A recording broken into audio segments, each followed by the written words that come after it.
morning, everybody. Welcome to Tēnā koutou katoa. 24th of June, councillors. It's unbelievable. We're over the shortest day, so we're on the horizon to the days improving and us getting through the winter. But we are exposed to the middle of winter coughs and colds, so that's just the way it rolls just at the moment. Health and safety matters, we're all very aware of how to exit this building should we need to. Just as a reminder, out the door that you entered, or the door to my left, and the assembly point is over by the St John's Hall. I have received a couple of apologies for today's meeting. Councillor Dave Hislop for the entire day, and Councillor Vince Daly and Councillor Vanessa McPherson for lateness. So could I please, thank you Fiona, have a mover and a seconder, thank you Karen, that we accept those apologies, all in agreement to that, please say aye. Aye. Aye. That's carried, thank you. And of course, sorry Tom, we've got you coming in via remote access, so good to have you with us. Normal procedure, councillors, to give you a moment to separate yourselves from your busy home environment or work environment, and a chance to attend to the business in your mind that we have in front of us today.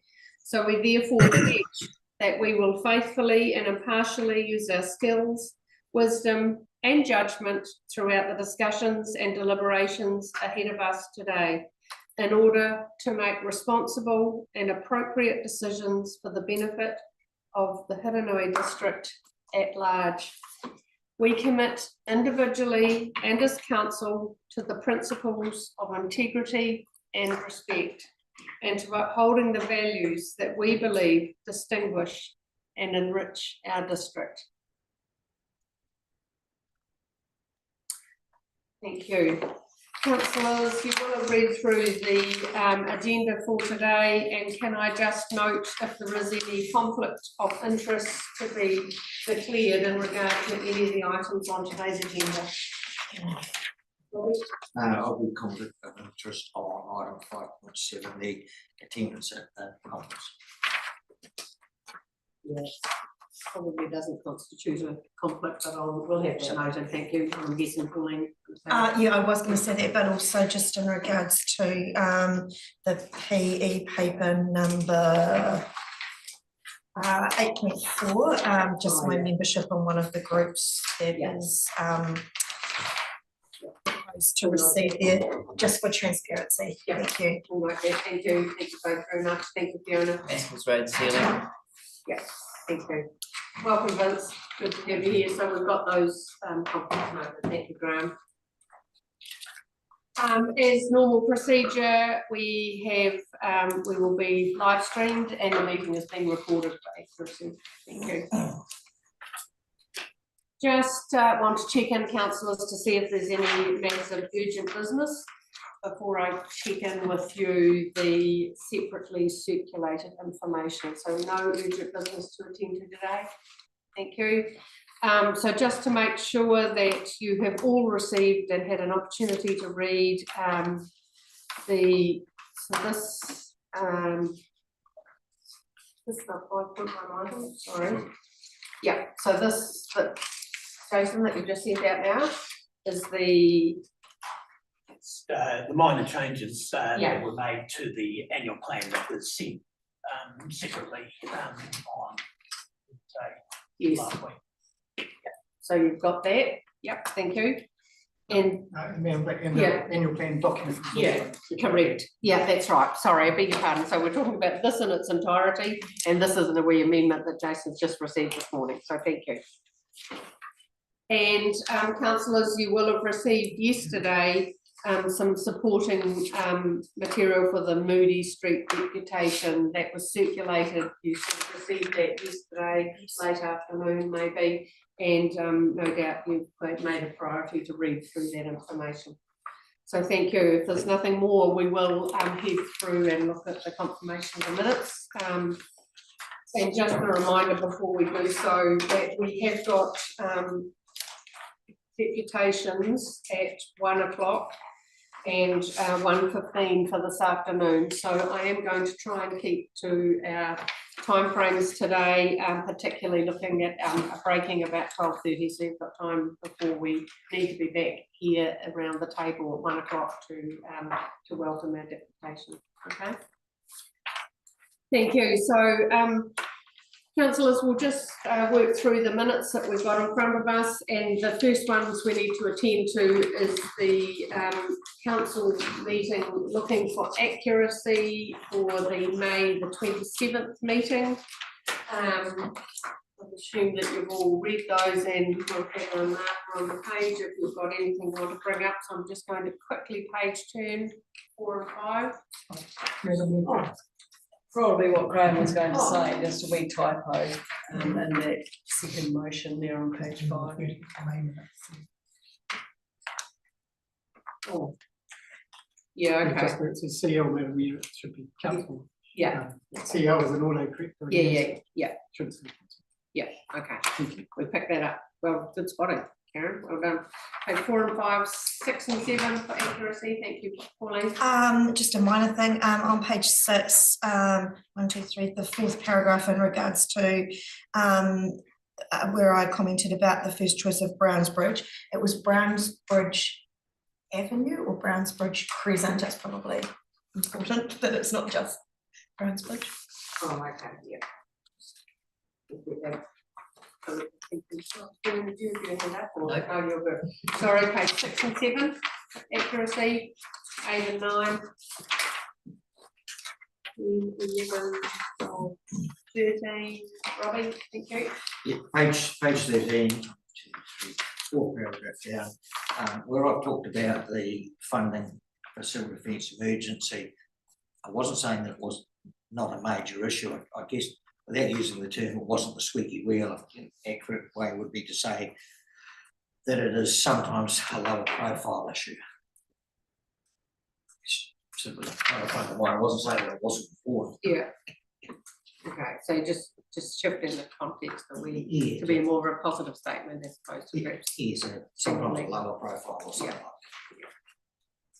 And I guess if we're looking to be really accurate, I just noted on page 12, Graham, where it's 4 paragraph down, the emergency management officer, talked about myself, Councillor White, Armstrong, and Marie Pierre, government advisor, arrived early to help with the blood makeup for the exercise. We were actually participants in the exercise, so we needed to be made up as opposed to applying the makeup. Yeah. So just for clarity about that we were part of that exercise as a scenario. But we will move on. Page 14 and 15, accuracy, 16 and 17, and 18 and 19. So they are the minutes of the meeting of the 27th of May. With those minor adjustments, someone happy to move that we, thank you Karen, that we receive those minutes to true and accurate record. Do I have a seconder? Thank you Pauline. All in agreement to that, please say aye. Aye. Those against? That motion is carried, thank you. So likewise, we'll just work through to see if there is any matters arising. Vince, you might be able to just confirm on page 5, I've written a letter around the ACC and what you informed me the other day, the ACC contract is actually back with our district nurses following that letter. So that was good advocacy that we have done in that regard. So thank you. Page 6 and 7. That is arising 8 and 9, 10, 11. 12, 13, 14, 15. Sorry, Pauline. Thanks, Madam Mayor. Just on the top of page 15, when we were discussing the financial report in regards to the Amberley Beach Fund and the said debt, just at the top of page 15, I just noted there the expectation that we might be able to access national funding, and Hamish was indicating that he was still seeking a meeting with Minister Watts. I just wondered if there was any update on that. Madam Mayor, I bumped into Minister Whites the other night and reminded him that I was looking for a meeting with him. And he instructed his people to set up a meeting at a time when he's in Christchurch, so. Pleased to hear it. Thank you, Hamish. Good. 15, 16, 17. 18, 19. Go through the matters arising to those minutes. We'll go on to our second set of minutes, starting on page 20. And likewise, we'll just work through those. This is our presentation meeting. Looking for accuracy here, page 20 and 21. 23 and page 24. Any matters of accuracy from those minutes? That being the case, someone willing to move that we receive those minutes and true and accurate record? Ross, Fiona, all in agreement, please say aye. Aye. Aye. Carried, thank you. Are there any matters arising from those minutes? Just a question, if I may, Hamish, we were going to write, following the deputation to the Emberley Beach residents and ratepayers, that letter been sent? It has, Madam Mayor, and further replies been received last night, so Okay, so, this afternoon, right, so that continues to be. ping pong. Yeah, okay, correspondence, backwards and forwards, okay, thank you. Could councillors be provided with a copy of that letter that was sent? Thank you.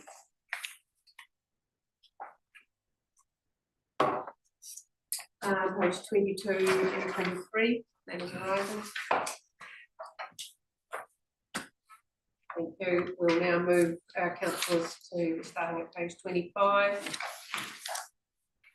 The looking for measures of accuracy, and this was the extraordinary meeting held on the 10th of June. So I'll just page 2 for you all, page 25, 26, 27. 9, 21, 23, 26, 27, 29 and 40. No matters of accuracy on those minutes. Councillors, is there somebody willing to move that we receive those minutes for true and accurate record? Thank you, Karen. I have a seconder. I will second those. Thank you. Put that motion, all in agreement with that, please say aye. Aye. Those against, that's carried. Thank you. So, any matters arising that you want to pick up on those, that set of minutes? In regard to, thank you. Oh, can I just thank the CFO just for his response on page 40 to the information in regards to the debt ceiling that was forwarded following that meeting. Much appreciated. And I'll just, I mean, following the golf club submission, Hamish, it was requested that we get a report back in a timely manner. Is that progressing okay? Madam Mayor, that report's dependent on the golf club's offer to do the design and QS on the road, which they often do. Yeah. So far I haven't seen anything from them. Okay. I will chase them up. Thank you. Yeah, I mean, I'd underline the qualified engineer that was offered in that process. So we just need to, continue to facilitate that or work with the willing. Thank you. Is there any other matters arising from those set of minutes, councillors? I need to go through page by page. It's fairly explicit. That being the case, moved and seconded those, so that's all good there. So this takes us through to moving through on today's agenda. We have on page 41 in front of us the Known Council Work Programme. I guess that will continue to be populated as other matters arise. Hamish, this is a pretty baseline at the moment, but yes, Madam Mayor, I guess as we move into the election period, yeah, we try not to have anything that's sort of not yeah, routine. unset in that period, unless it comes up that you're required to address. You know, today you're getting the last major chunk of work out of the way, which is the annual plan for that period, and of course the annual report this year will not be coming in until we'll be training. Okay, all happy with that? Thank you. So we're just looking at page 41, 42 and 43 as read. And I'll just note here, councillors, remember last meeting we had a discussion about the council working group status, and they had been on their Queen Mary working group, that was the name of it. Tom and Fiona and I, along with Judith, were named on that working group. It had no purpose nor function for almost all this triennium. So we met following the last meeting to consider whether it was useful or purposeful for that working group to hold status within a reporting process, and we have decided to remove that from the council agenda. Noting, of course, that if any other working groups do come up through just the nature of our business, that we will be able to reinstate that working group, I guess, project alignment. So for the moment, there is no working group in your council agenda. Tom and Fiona, I'm sure you'll agree with that as a process. That was what we determined from our last council meeting. So with that, you've got pages 41, 42 and 43. Is someone willing to move that we receive that information? Thank you, Robbie. Thank you, Pauline. All in it. Sorry. I just had a question, if I may, Yeah. there about the top line on page 43, regional deal governance meeting by teams. I just wondered if you could explain a little bit, give us an idea about that. Yeah, sure.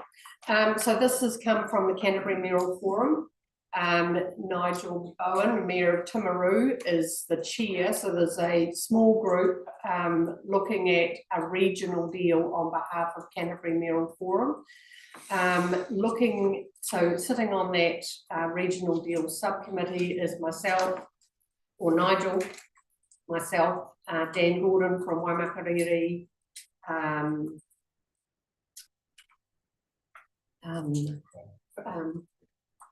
no, Craig's not on it. Christchurch City, no, Phil's not on it. I think it might be Martin Cudd, one of the officers. Yes.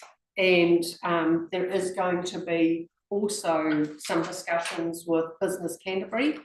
And given the central government policy direction is around housing, innovation, oh, you've put me on the hop. I wish I'd put my notes in. Energy and Growth. yeah, but Grace sits in the housing strategy. So there's 4 pillars within that. Anyway, I'm happy to give you more information. I'm sorry, I just don't have it in front of me. And the working group under guidance of Canterbury Mayoral Forum, reporting back to Mayoral Forum, is providing a Canterbury-wide regional deal proposal. We actually asked, not this last Mayoral Forum, but the one before that, we asked for a delay because we didn't have all the tools in the toolbox to actually present a case that was going to be meaningful across the entire Canterbury region. So that's the strategic direction. So that's yeah, where that sits at the moment. So that meeting last week or the week before was really just an update on that. Yeah, but I'll happily send you the 4 strategic sort of pillars, I guess, that fits in with the national government, central government direction. Yeah, interesting. Yeah, sorry. Yeah.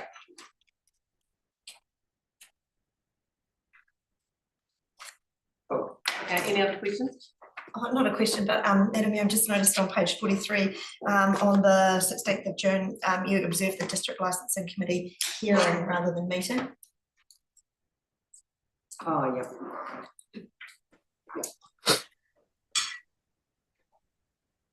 Yeah, that's cool. Okay.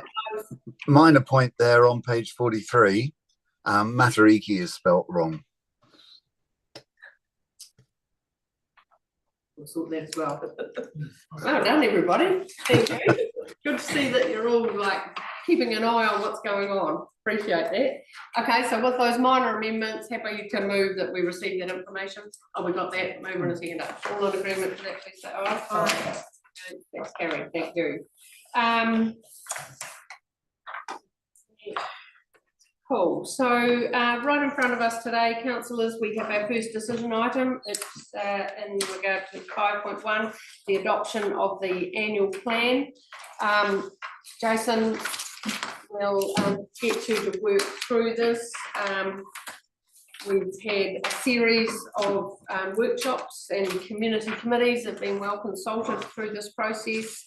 I believe we have a shared understanding of the importance of this, I guess, an annual milestone in the council calendar, to have this signed off. And I'll just ask you to speak to this report and then consider if there are any questions just in the minds of councillors. So thank you.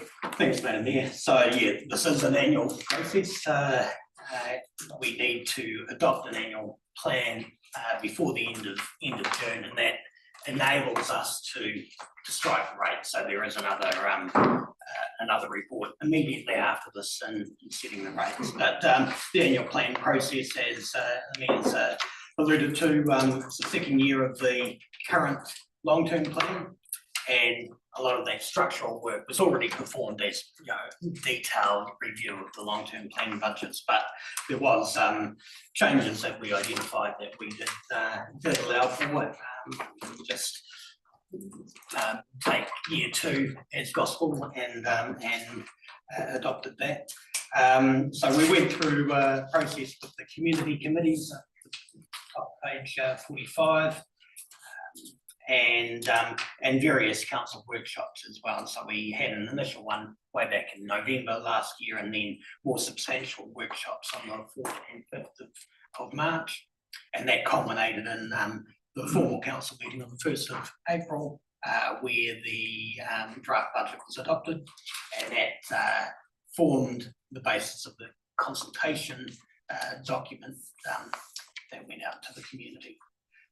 So the key components of that of the draft annual plan at that point was that we had a raw rate increase of 5.19, but that's a growth adjusted rate increase of 3.31. And total capital expenditure was just a shade under 31 million, and our debt to revenue ratio at that point, with the debt being 104 million at the end of June 26, the debt to revenue ratio was 160%.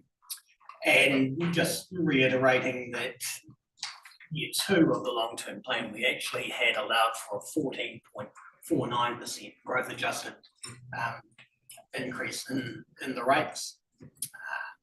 But this was scaled back to 3.31 because of the reforecasting and re-budgeting of our roading program. So the roading rate was set to increase by over 50%. That's come through with the rework actual decrease of 1.5. The key changes, or other key changes in the long-term plan, was the allowance of $500,000 for upgrade work for community facilities in the Hurunui rating area. We had recast our external interest rates. We've made an allowance for an increase in premiums for insurance, which we didn't get a chance to as part of the long-term plan. An increase in audit fees, and also a new provision for levies that are going to be charged by the water regulator. And there was the need to allow for some remuneration for the South Ward Community Board after it's elected this year. And the funding of that, there was an increase in the amenities rate for Cheviot in order to reduce debt. And we're also utilising a positive balance in the animal control account to offset rates. consultation program that the consultation document, a detour ahead was produced and it went, was available for the community. And the key issues the council were facing, the changes to year 2 of the long-term plan, outlining a capital program and, as normal, providing a range of sample property, the effective rates, the rates increase on individual properties, and that was backed by a whole range of supporting documentation on our website to support that. Submissions were received. The consultation period was between 30th of April and the 30th of May. 43 written submissions, and there were 4 submitters that provided their oral submission. That's listed there. And the changes we made to the budget as a result of deliberations of those submissions listed there. The key ones was a $20,000 increase to the contestable fund, reforecasting of the operational budget for the thermal pool, forecasting an increase in capital expenditure for the Cheviot roadside construction, and then introducing a roadside construction rate to meet the deficit over a period of time. We did have in the long-term plan and the draft annual plan allowance for glass collection in Amberley, which was deferred for a year, so we're deferring the rating of that. We also forecast capital expenditure for the Amberley Beach proactive relocation project, and also the provision of capital expenditure for Maskell's Road. Should the council do it, should there be more than the 75% support of that from the affected ratepayers. And finally, we made a couple of additional grant funding towards the Queen Mary Hospital Historic Reserve Charitable Trust, and also another $5,000 to the St James Trails Trust. So overall, the key metrics in the final annual plan, our rates sit at 34.35 million. That is a raw increase from last year of 5.25%, but a growth adjusted increase of 3.37. Total capital expenditure is 31.5 million. And total debt at the end of June is now forecast at 109.5 million, and that provides us with a debt to revenue ratio of 100, almost 171%. So there is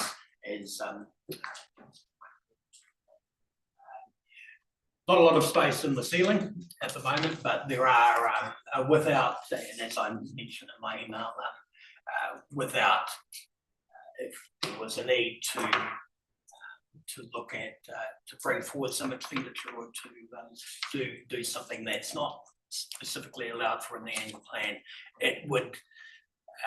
We don't have a lot of room to be able to do that without deferring some other projects, or go down the track of getting a credit rating so we meet the various covenants, particularly from the local government funding agency.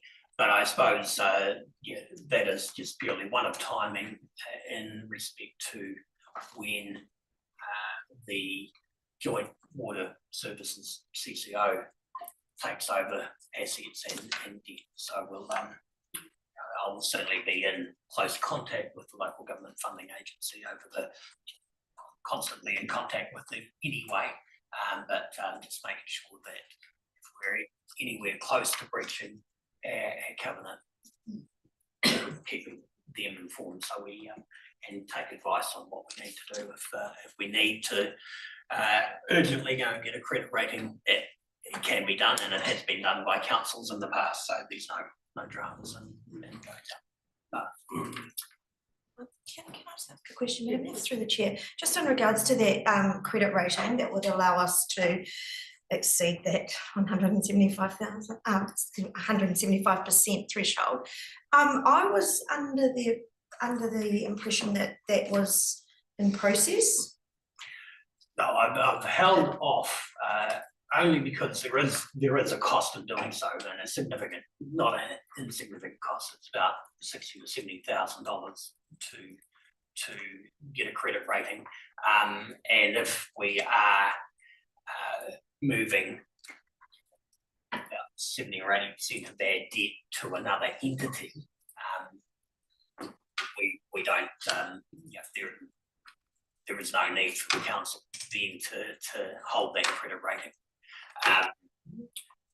Certainly from a cost benefit point of view, there is no need, because that annual cost, and it is an annual cost of the credit rating, is about 70 or 80,000, as well as all the staff time involved.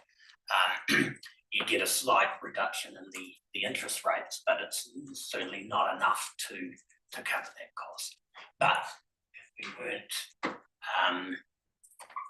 if the debt relating to Three Waters wasn't going to transfer to another entity, we'd be in a position we'd have no choice but to go down that track. Now, with the Water Services CCO, there are the covenants that the local government funding agency have been proposing is that they can go to 500% of revenue as their total debt, and currently our debt is for Waters is around that anyway. So that decision was sitting, or that was discussed in depth at the Audit and Risk Committee. Right. Yeah, Yep. So I think that's what Jason's talking about, the prep work, got to that point, but it's kind of the timing between progressing that and needing that facility, I guess, as opposed to the timing of when the debt will be switched out of the council books and into another CCO, which will give a different headroom. But we're also incredibly mindful of that headroom will be different because our income will be different as well. So it's not just one moving part, there are several moving parts around this precision around getting the timing right and managing that situation across the district, because I think we've talked about this before, councillors, that whilst we understand that the debt provision will remove from HDC books, it still sits with our ratepayers. So we're consciously aware of that and what that might mean. So I think it's a pause in that process for the moment. Yeah. Do you have anything else to add, Fiona, from a chairmanship perspective? No. I think you covered it well, we've discussed that at length. Yeah, okay. So if you're happy with that, Pauline? Yeah, no, look, I appreciate that Yeah. explanation, because, given that I don't sit on audit and Yeah. risk, but, that's fine, thank you. Yeah, certainly it is a live action point, and Yeah. I suppose I will enact that as and when I need to. Paris and thought if we have another natural disaster and we're needing to borrow additional funds, there'd be a need to do that at that stage.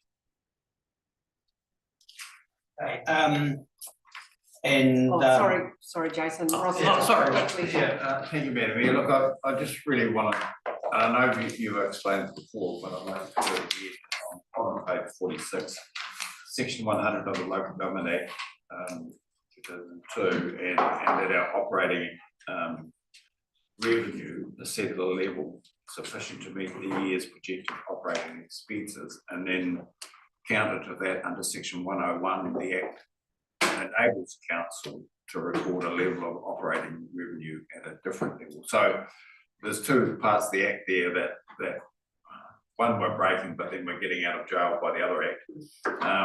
But it's still an operating deficit of 10 million, and it's like it just doesn't sit well with me. And I know you explained it, but it's. Yep, I was certainly going to explain that a bit further. Yeah, the requirement, and it has been a requirement since the 1996 Amendment Act, that council need to set its revenue at a level to cover all of its operating expenditure. Now, operating expenditure does include depreciation, and the 96 Amendment Act put in place a requirement for councils to fund depreciation. Now, out of the depreciation, these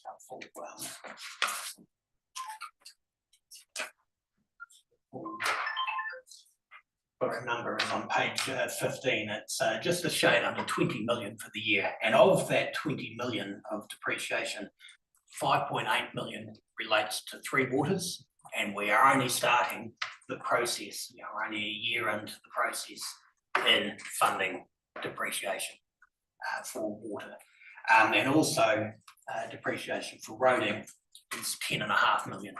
So we don't fund depreciation on roading. We do fund a significant portion of the renewals, but not the depreciation. So there is an actual gap there.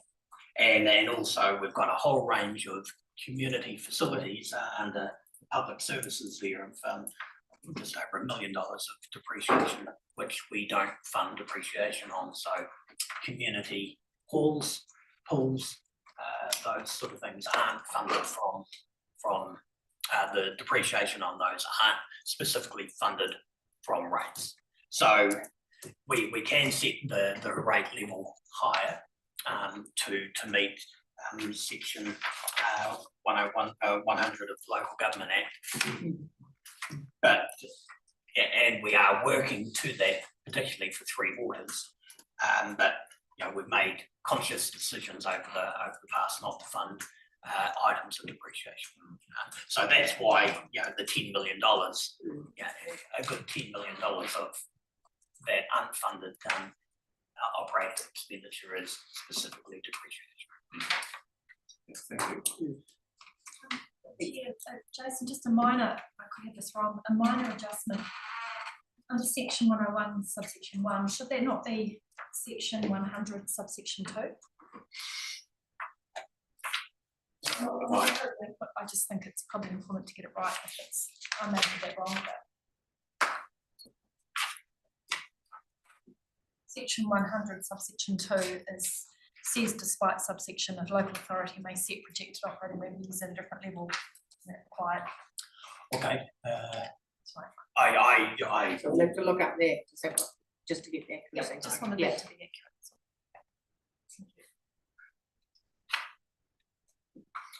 I will check that. So what Vanessa's just questioning is the section that's been referred to, the accurate section that should be referred to. That's the question. So if we can just clarify that.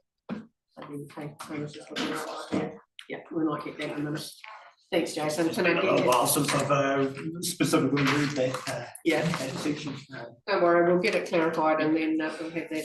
So maybe if I can ask you to carry on. Yeah, certainly. So the resulting annual, the budget has been just overlaid into the final annual plan document, and this is a format that we've used for annual plans for quite some time. It does meet all the requirements of losing confidence and being able to quote sections out of the Local Government Act, but Schedule 10, and so that's been done. Is not the key components are just listing out the activities, and I've gone further in identifying the variances between what we've allowed for in the budget and what's been in the plan for year 2. It's got the full forecast financial statements, and from page 42 onwards we talk about we've got the funding impact statements, which is specifically required under the Act, and then further through forecast reserve funds, and then specifically, and also page 58 of the plan, it requires us to provide financial prudence benchmarks And in here, we do reiterate the fact that we're not balancing the budget as is required by section 100. Referring there to the council's ability to explicitly resolve not to set its operating revenues to meet its operating expenditure if it's prudent to do so. I think you might be able to help us with clarifying. Yeah, so just looking there, I mean, it is a little bit confusing. So 101 requires a local authority to ensure that the revenues are set at a sufficient level to meet the operating expenses. That's very clear. 1012 says despite section 1, it can resolve not to. And so for me, the safer route in this would just be to refer to section 100 of the Act without specifically referring to 1 or 2, because then you cover all possibilities. You could read that as pursuant to section 1, which requires you to set the budget you utilise to, but I think if you just refer to section 100 in totality, that will cover it. Happy with that? Thanks, Vanessa. Thanks, Hamish and Jason. So, sorry, can I just clarify on page 58 of the annual plan? So we'll just take out that bit that says under section 101. Yeah, or more importantly, for the resolution on page 44. Right, it says thank 101, you. Yeah. if you just change it to 101, Yeah. 100. Sure. Yeah. We'll capture that in the recommendation with a minor amendment. Yep. Thank you. Robbie, question? Yeah, I think we've tidied this up on quite a few things along the way. On page 90. Yep.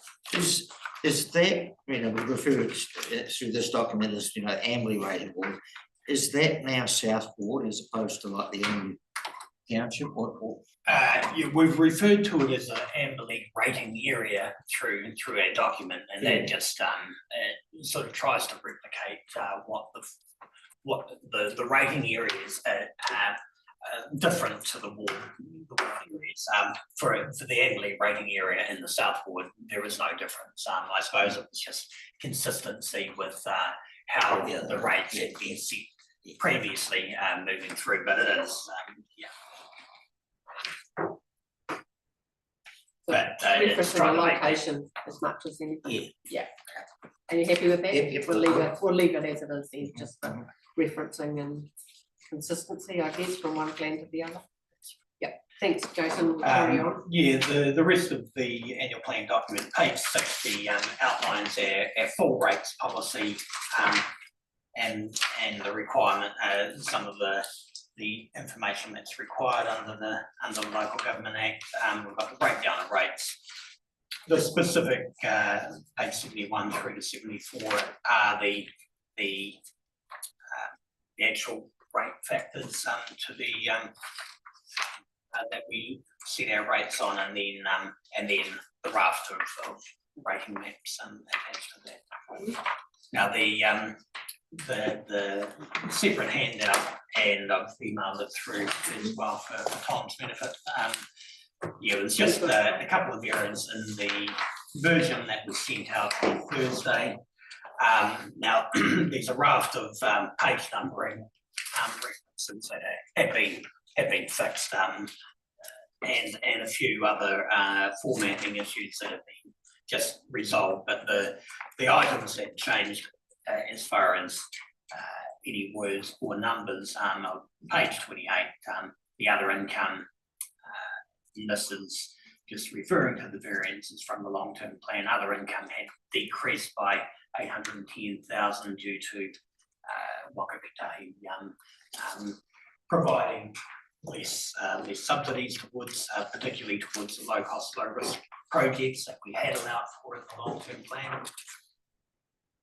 Page 32, way down the right-hand column there, the direct operating expenditure had increased by 94,000 rather than 49,000 was allowed for in the first version of the plan.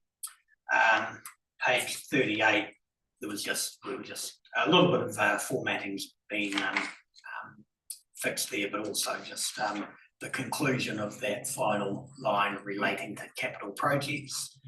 And specifically the various information technology projects, the continuation of records management projects that we've been working on for some time, and replacement of some equipment.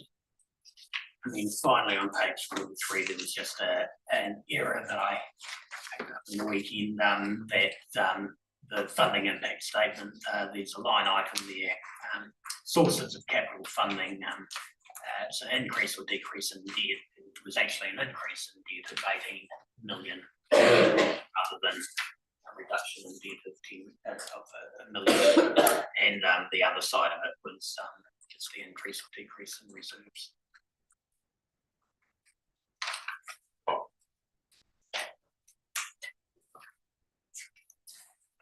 Yeah, so that's so the Office of Recommendations is to adopt a plan in accordance with the long-term plan, and also to formally resolve that it's prudent to not set our operating revenue at a level to cover all operating expenditure. So to the local government act. Yeah. Yeah. Oh, was it your hand going up because you've got a question, or you just no questions? Maybe not.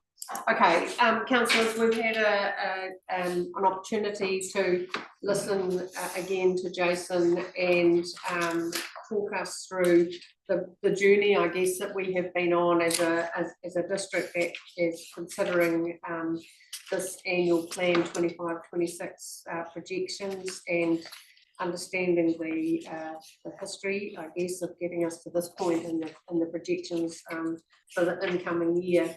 Noting, of course, that the 3.37% rate increase, has been diligently worked through in consideration to enable significant capital works to progress, but actually respectful for the community that we are serving, and being an increase that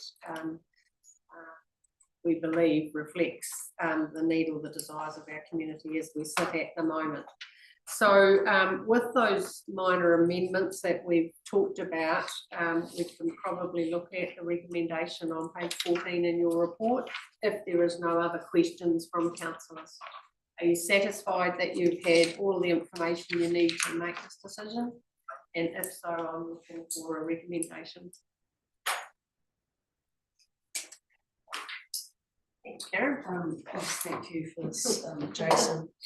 I'm happy to move the resolution as written, except to change that to section 100. And perhaps inclusive of other minor amendments, the. Oh, yes, yeah. Sorry, happy with that? Yeah. Okay. Fiona, you're happy to second that? Probably just want to make sure. No, yeah, okay. I just saw it at the corner of my eye. So look, we've got a mover. We have a seconder for the adoption of our annual plan. And before I put that, I just want to again thank the team for actually working through this process. It's not tiddlywinks, it is something that takes a lot of action and a lot of purpose and a lot of in-depth analysis, not only from our staff presenting this information to us and our communities, but actually for us to understand the implications of that as well. So I just want to thank Jason, you and the team around you to get us through this significant milestone again. So with that, I will put the motion. All in agreement to that, please say aye. Aye. Those against, that's carried. Thank you. All right. Yeah. Madam Mayor, I think this council should be congratulated on the work they've done on this year's annual plan. As a government that wants to put in rates capping as a tool to rein in rates increases, but this council's worked really hard to come up with a plan that is affordable, and I think that you deserve to be congratulated for that. Thank you for acknowledging that. It has been, yeah, it's, you know, sometimes it takes a lot of bravery to do certain things. And I think, you know, it's easy to consider increases year on year, but I know that we have considered 2 previous years to this where we had we needed to be significantly courageous and brave to put out a 14.49 or a 10.98 or whatever to our community. So I think that in listening to our community, we've certainly taken that into consideration, but knowing that we are still able and capable and will continue to progress our district forward. That's our job. But thank you for those comments, Hamish. Yeah, that's teamwork. Thank you. Jason, you better start the table. Your job's not done yet. So we do, the next step in this process is also around the Local Government Act and section 23. So, you know, perhaps if you take us through the setting of the rates, you know, one thing flows on to the other, doesn't it? So if you can just take us through that, we'll be grateful for that. Thank you. Right, thanks, Madam Mayor. Yeah, it doesn't seem like a few pages here, but it's a vitally important report to do and get right. If we don't do this, we lose out on $35 million of revenue for the year. And yeah, the dead cat would be well, I'm really gone. So as I mentioned before, the setting of the rates follows the adoption of the annual plan. Now, adopted the annual plan, we can confidently go through and set the rates for the 2025-26 year. The index from page 50 completely mirrors the rate system that you adopted as part of the. So it's just taking all that information, the rates, the rating policy is replicated here. The only thing that's added is the rates for each of the components, which we had about 400 plans as well. So, I checked it to make sure it's consistent, but yeah, if there is any queries. Of course, and I mean, the critical part of us doing this today is to ensure that by July 1, the rates for the 25-26 year, you know, means that we can get our rate accounts out in August, you know, so it's got to be managed in a timely and appropriate manner. So, councillors, have you got a question in regard? Just for Jason on appendix 1, serviceable, I see in the contracts of water rates. So you just got to be within 100 metres of the infrastructure to be charged for water rates, even if you don't use it. Yeah, and we've always had that. You know, the vast majority of the costs relating to water or sewer is actually the provision of the infrastructure rather than the actual use. So we do. It does allow us to, if a property is within the area that's reticulated but not connected, we do charge a half charge for that, and that's pretty consistent around the country.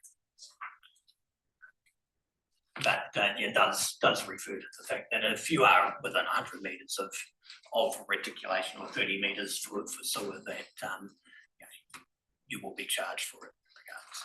So that would mean even if we had a water line that was over capacity, that people could demand that they get connected. Yeah, this is yeah, primarily in the urban areas where we do make sure that there is capacity, rather than for the rural area, if they choose not to buy water units, depending on their requirement to have potable water, they don't need to. But in the urban areas, it certainly would classify a vacant section where there is water and sewer available to be serviceable, and we'll charge accordingly. Thanks, Vince, for that question. Is there any other questions in regard to that? I mean, I just note in here on page 63 that particularly around the medical centre rates, you know, that analysis has been out into the communities for them to feed back into this process. So there has been community buy-in to that or guidance, I guess, as far as those rating costings for those separate rating areas. Yes, that's correct. Most of the targeted rates are for water and sewer and Yeah. stormwater and footpath are actually set by the individual ward committees or community committees or the community. We're appropriate. Okay, councillors, I think that you've had time to question Jason if there is anything further to that. We have this is part of our due diligence to manage this. So we have a recommendation on page 48 in your agenda pack, and we need to pass that rates resolution. I'm happy to move that if I have a seconder, please. Is that? Thank you, Fiona. If there's no further questions, all in agreement to that, please say aye. Aye. Is against? That motion is carried. Thanks very much, Jason. Appreciate the work that's I'm just conscious of morning tea. I failed councillors to also say that at 12 o'clock we've got Emma is reporting on the variable school speed limit, but we've also got Rob who's right at the place attending that discussion as well. So that's just another milestone we need to meet. I'm just wondering whether we can perhaps do the fees and charges before we break for morning tea. Is this your paper, or and I'm aware that Karen, you have an amendment that we need to discuss as well. So perhaps if I ask you, Hamish, to speak to this paper. Fees and charges have been out for consultation as well. It's not the first time we've seen this document. Our communities have seen this document as well, and we've received some feedback, which is also in the appendix in this paper. But perhaps if you just talk us through us, and then we'll go from there again. I think Madam Mayor, you've just said everything I was going to say. I just urge councillors to have a look at the submission. It was a submission received on the fees and charges form, although the comment talks about rates. So whether the submitter was talking about rates or whether he was meaning the rates charged for fees and charges, we did consider this when you look at your submissions in general, but I just bring that to your attention. Sure. Other than that, I'll take it as read. Okay, thanks very much. Are there any councillors, you know, particularly in regard to that submission? You know, I think that clarity has just been perhaps described as such, but I'm happy that we have resolved that and listened or heard or respected the submission as well. But I'm open to hear your thoughts around that, councillors. Just one question on cemeteries, because I saw there was a service request quite a while ago about the charge for returning of ashes at $700, which seems quite a large amount. I just wondered if there was a bit of a service request asking about it. Can you give me a page? It's on page 81. Well, this has been, as far as this go, I understand what you're saying, but I guess as far as this paper goes, this has been out and I haven't received any formal feedback to consider that price or to reconsider it as a fees and charge. So yeah, but I understand what you're saying, Vince, actually. Yeah. Because I did ask the question before and they said, oh, we'll talk about it, fees and charges. Right. Fees and charges now, so I'll just brought it up again. So, yes, yeah. So this paper has been in front of our community committees and our community at large. We haven't received any feedback to date. So from a guidance perspective, we need to look at what's written in here. So Yeah. the $700 was in this version that was provided to you, Yeah. which you approved to go out for consultation. Yeah, Yeah. Um, that's what I'm saying, it's not new information as far as the costing goes, and we haven't received, you know, as I said, I understand what you're saying, that you're raising this point, but we've had this in front of our community and community committees, and we haven't had any feedback to reconsider the position, I guess, about the cost that you're raising now. Yeah, I just suppose yeah, a lot of people wouldn't realise till they. In terms of ashes, so they wouldn't really think about it. Yeah. Yeah. So, you know, for And I guess- consultation, I just raise it because to me it even seems quite like a large amount of money. yeah, and I guess we could say that like with any internment, it's a significant cost, isn't it? Thank you, I also note that these fees are unchanged from the previous year as well, so they've Yeah. increased. yeah, Didn't we alter our bylaw that you couldn't inter your own ashes in the burial in the Bible? So we actually have changed the rules, but we haven't set that in our fees and charges because people haven't got an option. That's it. I think if we just, I need to reflect on the bylaw, it was also, there was provision for consideration if there was a cost impediment, I guess, that it would be at officer level would consider that. I'm pretty sure, was that, can you remember what was in the bylaw around that? I'll just get the wording exactly. Yeah, because we had some debate around that, of course, and that was raised, there again, you raised that with good intent, Vince, so we just need to double check that we've got, you know, the concept of if it's a private internment, and on cultural, spiritual, financial reasons, that there is an avenue that people can go through under the current wording of the bylaw to be managed at an officer level. I'm pretty sure that was where we. Just about needs an asterisk in this saying that there is. Because, you know, for fees and charges, if a person doesn't know, they won't ask the question. So, I Madam, just thought it's Can we just listen? Thank you.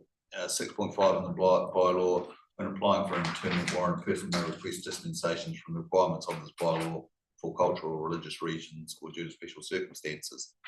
In such request to receive the authorisation officer's discretion in consultation with the applicant to grant dispensations to requirements of this bylaw that enable the internment to be carried out in a respectful and sensitive manner while ensuring the health and safety of persons is not put at risk. So the option's there. Yeah, I'm pretty sure that's where we landed, and I mean, I think probably in respect, the same could be considered with the internment of a casket as well. I mean, these are significant costs, but they're costs that you know, unfortunately. I'm just wondering if there's some way, even like an asterisk or something that says refer to the bylaw, because people wouldn't know that to ask to say, well, we're struggling to pay all this. Yeah, I would like to think that our staff are aware of that bylaw though. You know, if someone came. But I'm not worried about the staff, I'm worried about the customer. Yes, but the customer. So they realise to ask the question. Yes, so but the customer will come in to the front desk and one would assume that they would present their position. I would like to think, and I would assume that the staff will be made aware of that if in those special circumstances that there is another avenue for them to be considered in a favourable manner. So yeah, I'm not sure whether I've got any other advice. Thank you. If you have a statement. Oh, just a comment really. I can understand when for people finding information on the council website, if they haven't dealt with that sort of thing before, I understand exactly what Vince is talking about, and that there's a plethora of information, but just some acknowledgement somewhere that someone might pick up that they can speak directly to staff if for assistance and understand in some form, because people just look at all these numbers And we're assuming that staff will run through the gamut. But also we know a lot of people don't understand how council works and it's quite an intimidating place. So just something somewhere that gives them an encouragement to engage with staff. Okay. I think would be good. I don't know exactly what the wording would be, but I think it would have value. Yeah, that's cool. Vanessa? Through the chair, aside from, relying on staff to engage with the community on this, when you do Google interments and burials and cemeteries on our website, it does refer at the bottom to the Bible. Does that actually direct you to the Bible? Okay, well, thanks for that clarity as well. I mean, there is certain sensitivities around this that we're trying to manage the gap. Pauline, did you have your hand up or I'll go to Robbie? No, look, I was just trying to recall, I believe that the removal of the ability for ashes to be interred by the family were linked to, and I just can't find the section in the relevant act in regards to us having to carry the health and safety burden, and hence the need for a funeral director to be present, and that was where the $700 cost came from. But I'm happy to. We do have a current fee that's ashes interred by family. Yeah, Doesn't apply, but we can take that out and we can just apply price on application, and then that will prompt somebody to talk to us about it, and then we can have a conversation. Justifications? I mean, well, I think if it was a traditional service, if you're with a casket, a single death of $1,900, are we saying it's all on price on application, or is it that we need to give some guidance to, I think we're just opening ourselves up to perhaps further unintended consequences. Yes. I think Vanessa, you've looked at that and there is a reference point on application. Can you just provide me that guidance again? Through the chair, on that page, there is actually a page with interment fees, but this one that links to that, it's got plot options, and then it has links to application to purchase plot, application to purchases, application for warrant to inter, application for refund or transfer, and at the bottom it's got link to the bylaw.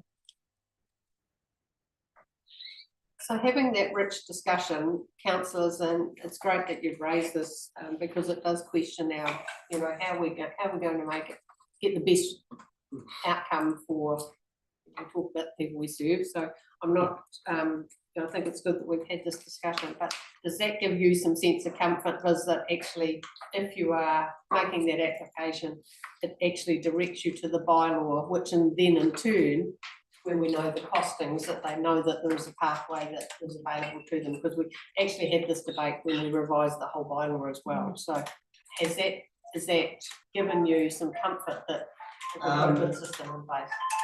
I just I'm just thinking because I saw that service request, that's all I thought. Wasn't clear to them, I just thought, why was there a service request, saying how expensive it was. Yeah. That's I'm just raising it because of that, and I thought, isn't there a clear path? Yeah. Because just if you've got someone asking the question, has it been conveyed to them? So that's all I just thought is some way of just having as an asterisk, to the side that, there is. So I guess if it's no exemptions, but there is. Perhaps just to try and manage the situation, to try and be solution focused, I guess, that an asterisk would need to be alongside all of those internment, refer to the bylaw, because that's in fact, it's not just about ashes being interned, it's about all. I suppose so be it. Yeah. So it's about just an asterisk saying referring to the bylaw or all of those internment fees, really. Are we okay to do that? Yeah, we could do that, Madam Mayor. Do you want us to put asterisk beside other fees and charges as well, like the dog one, referring to the dog bylaw? Yeah. I mean, I'm gonna take this. Well, I guess that this is just, there is a slight sensitivity around this, so, look, I'm in your hands, councillors, I'm just offering that as a suggestion, Fiona. Yeah, I think we've had a good discussion, and I think it's reflective of when we sat down to write the bylaw. I'm comforted that going in and looking at the actual website, and it is referring you to those things, that people who are looking to understand it and who go in there are able to find it and get that information. So from So that I feel information, some comfort in that, to leave it as it is. Okay, Pauline, one more and then we're gonna move on. Yeah, I have some comfort in the fact that this is what came to us in draft, and it is what's gone out for submission. But I did just want to point out that in the bylaw, it does say under 4.1, actual and reasonable fees will be charged as per council's fees and charges schedule. So Okay. yeah, that is there, and I do share, now that it's been brought to my attention, councillor Daly's concerns, given that I just did a quick look, and I believe that across in another district close by they charge $185. It may be that reflection of the change to our bylaw and that discussion that I'm remembering in regards to our responsibility to have a funeral director there for internment for health and safety reasons. So I'm happy to leave it as it is, but it is well raised. Well raised. And I think we need to be conscious and mindful that we're not actually diving into previous decisions that we've made as a council with full information, and I think this is just been presented. In fairness, also, Vince, we don't know the CSR that you're referring to. We don't know how much information had been gathered up before they, so we need to be clear in the information that we're perhaps reconsidering or considering steps going forward. But I feel comfortable also, having discussed the possibility of an asterisk, I'm taking Fiona's guidance in the fact that the status quo can remain in this instance. So are you all happy with that? Thank you.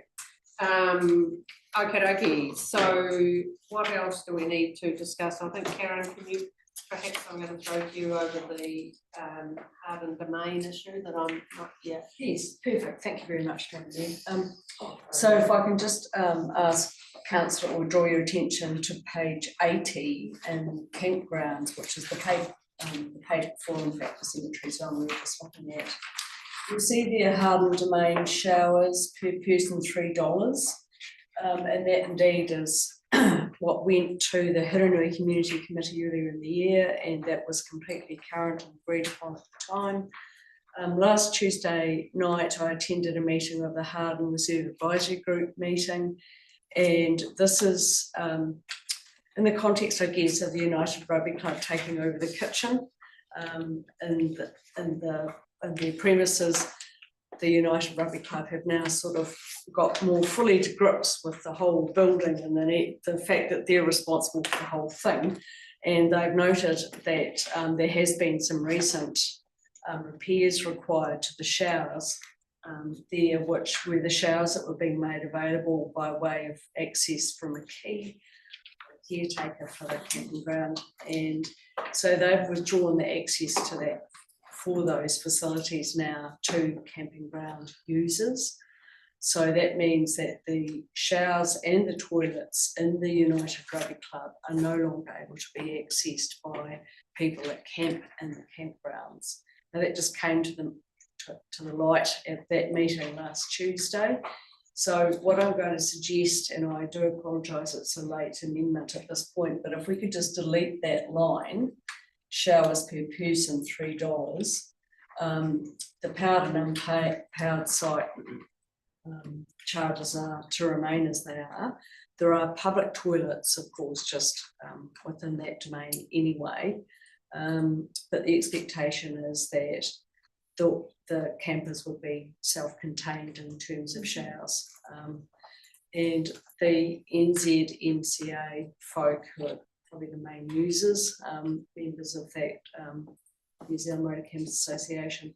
They've been advised, and the camp custodians also advised council for the website change, because all of a sudden was effective immediately. So yeah, it just needs to go. We need to take that line out for this to now be accurate. So yeah, happy to take any questions on that. Thanks, Gary. Do you think there'll be any unintended consequences? I mean, $3 a year, but do you think there'll be any knock-on effect to that? Yeah, look, my personal view is that will probably reduce the number of campers and maybe the number of nights stay that people have. As a camper myself, where those facilities are available, it would be my tendency to use them and would have been happily paying for them. So the fact that there are no showers there may reduce the income significantly. It already has been reduced because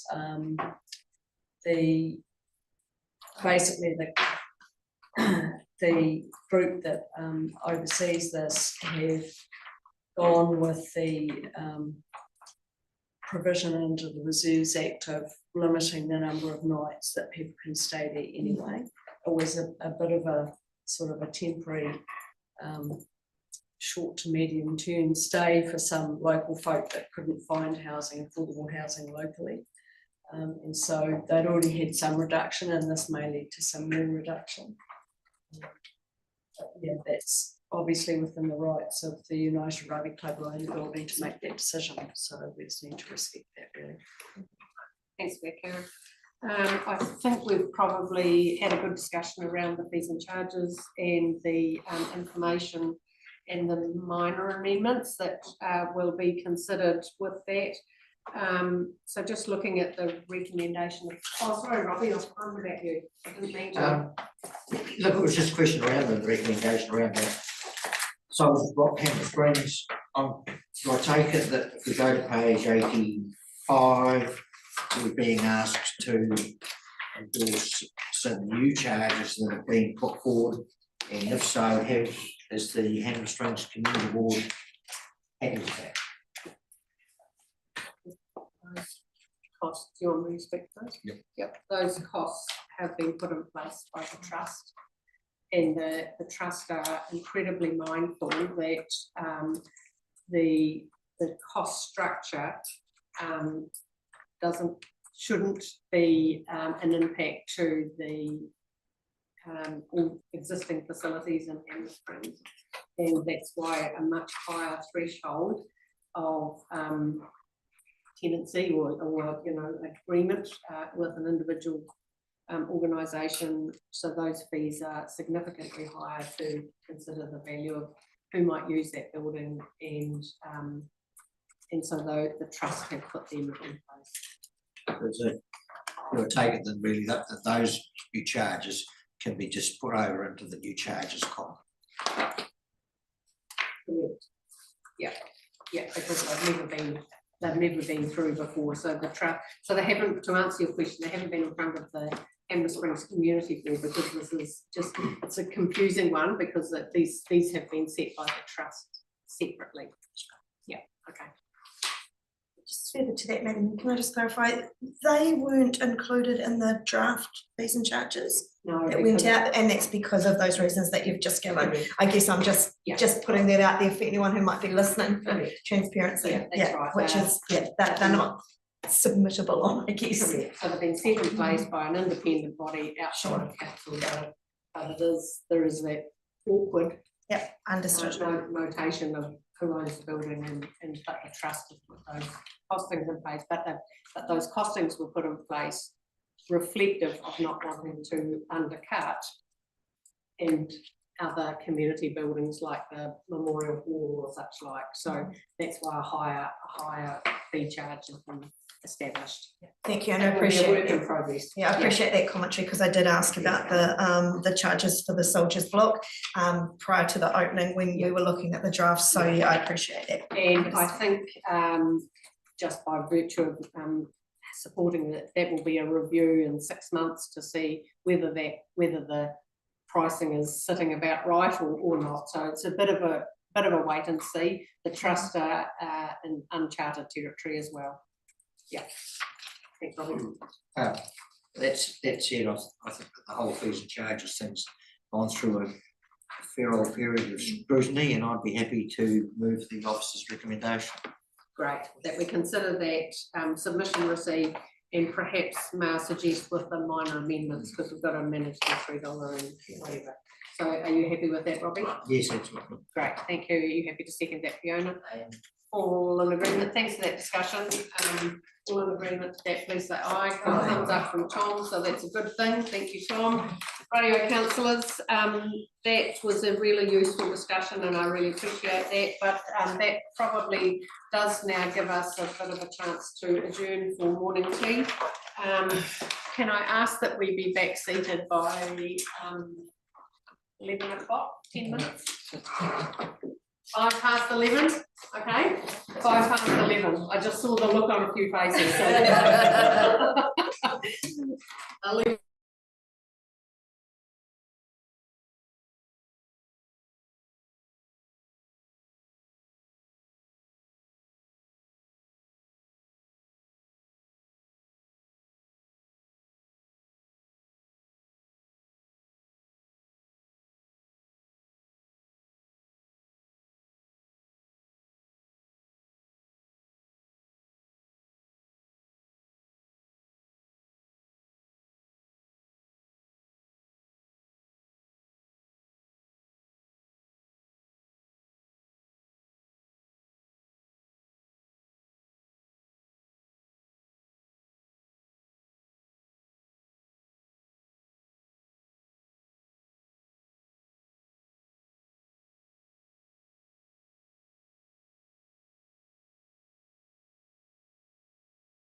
Welcome back, councillors. Good time frame, thank you. Just to give you a bit of an update on what I'd like to get through before midday, where we've got Emma Feathery's report with Rob Irvine attending at midday. If we get through the building and construction amendment bill, predator-free, Massmores Road, councillor attendance at conference, I might slip over to 7.2 and 7.3 depending on the time, and then perhaps do the financial report after, likely to be after 1:30. So we'll just see how that goes. I'll just try and massage it to meet our time frame. Thank you, Tom. Welcome back.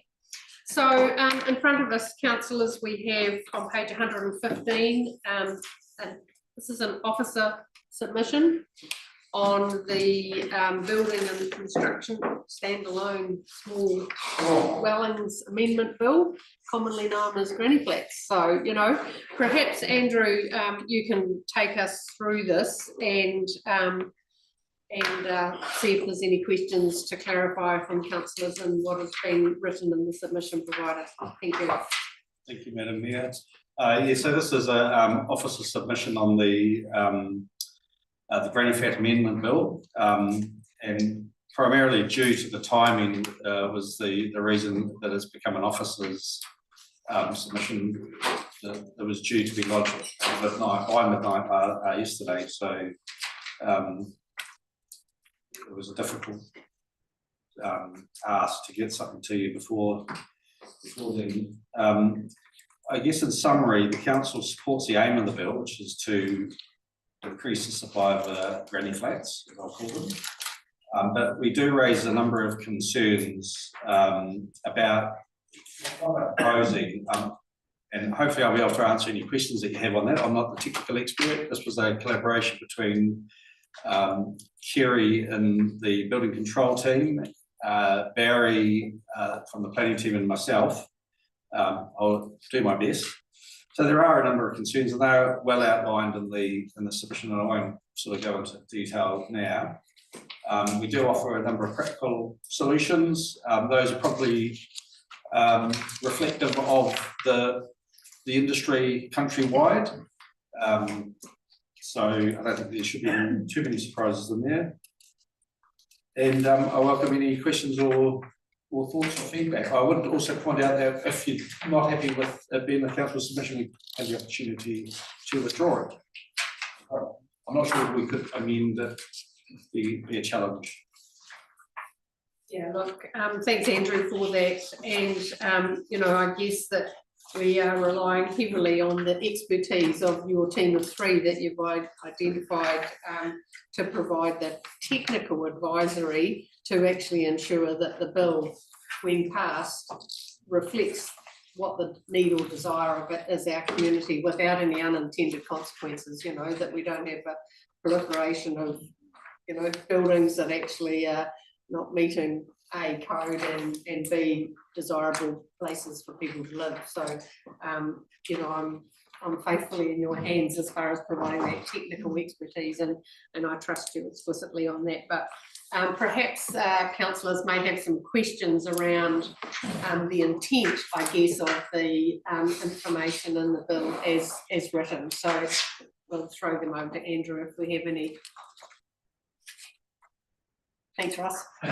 Thank you, Madam Mayor. Look, Andrew, I've read through it, and look, it's a very thorough submission, and while appreciating what the government's trying to achieve, it's always, well, it's never as simple as a statement on public television in press houses. So now we're getting down to the nitty-gritty of issues that come up, and certainly your submission covers a lot of those. So look, well done, and that it's already been submitted. So yeah, I think it's a very good submission. Just a question that I was thinking about when I read it also, Andrew, is that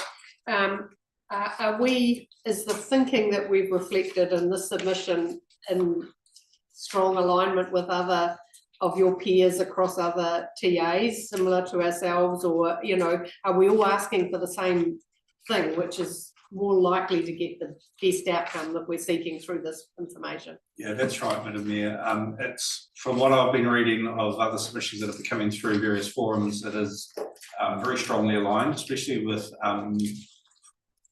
Solgham's submission, which is reflective of the councils that contribute to their submission on this issue. So when we're talking Solvang, we're talking about Taituara, is that correct? Yeah, okay, thank you. Yeah, good. Okay, well, it's good to know that we've got, you know, strategically aligned amongst other officers and other councils. So if there is there any other questions? I just wanted to endorse Ross's comments. Actually, I thought it was a very impressive submission on our behalf, and I'd be happy for it to be a council submission. And I just thought that you considered the consequences really well for our district, and the suggestions in regards to the technical inconsistencies were excellent. Thank you. for that comment. Tom, you've got your hand up, and then I'll go to Robbie. And Karen.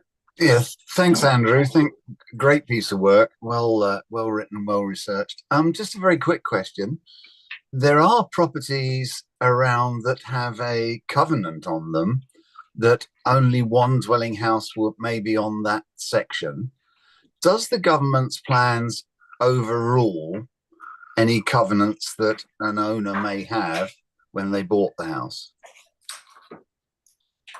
No, that would be a civil matter that the landowner would need to take up through a solicitor, I would have thought, with the whoever owns the covenant. I'm not sure what the technical term for that is, but no. Covenantor. Yeah, the covenantor, and council wouldn't have a role, and then we might have a position, but it's really not our fight to fight. It's up to the landowner and the developer, or whoever the covenantor. It's a civil matter. That's right. Okay. Thank you. Good on you, Tom. Thank you. Robbie, question? Yes, And Karen. this has sort of introduced another option in the accommodation things. Does this prompt or is there overlap with the other inconsistent one out there around tiny homes? Or that, was there anything happening around that where perhaps they seek to clarify once and for all like this maybe? Talking apples and pears here, but Yeah. anyway, thanks, No, it's Andrew. not, you're it gonna doesn't be- address the tiny homes issue, and I'm not sure that there's anything going on in the background on that. I think there's been some deliberations through various forums or decisions. Is it MB that makes those deliberations? Yeah, I'm not aware of. Kerry may have more information about how they're seeking to resolve that. No, I understand that this is not tiny homes, but I wondered, does it open the door to wheels coming off and tiny homes morphing into granny flats and that sort of thing? Yeah, I understand it's just apples and pears. Yeah. I guess through the chair, there is the potential that people seek to use that as a loophole. And as long as they meet the requirements of the building code and the amendments that they're seeking, then we wouldn't probably have an issue with that, over and above the issues that we've identified in the submission. Once, if they don't comply, then the enforcement actions kick in. Yeah, that's when the critical point of difference, isn't it, really? And when they're compliant, tick the boxes, fine. That's when the issues arise, and I guess that's when councils do have an interface with the issues. Happy with that, Robbie? Yeah. Karen?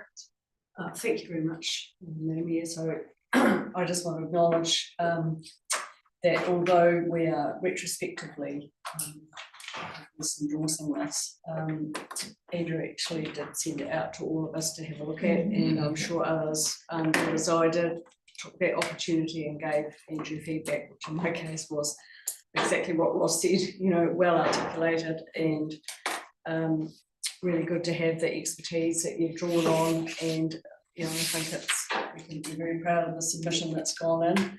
And on that basis, I'd like to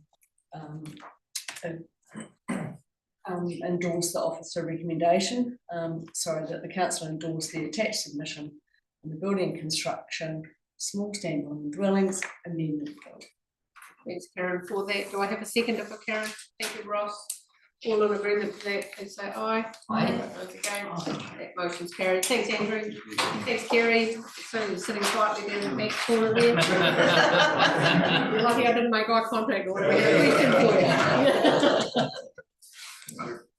Thank you. Councillors, that takes us on to page 132. This is another submission, and on the Predator Free 2050 strategy, REMA put out a request for support, and Tom and Ross and Dave supported REMA in the creation of some thinking around how does this strategy actually reflect the means or the desirable outcomes for our district.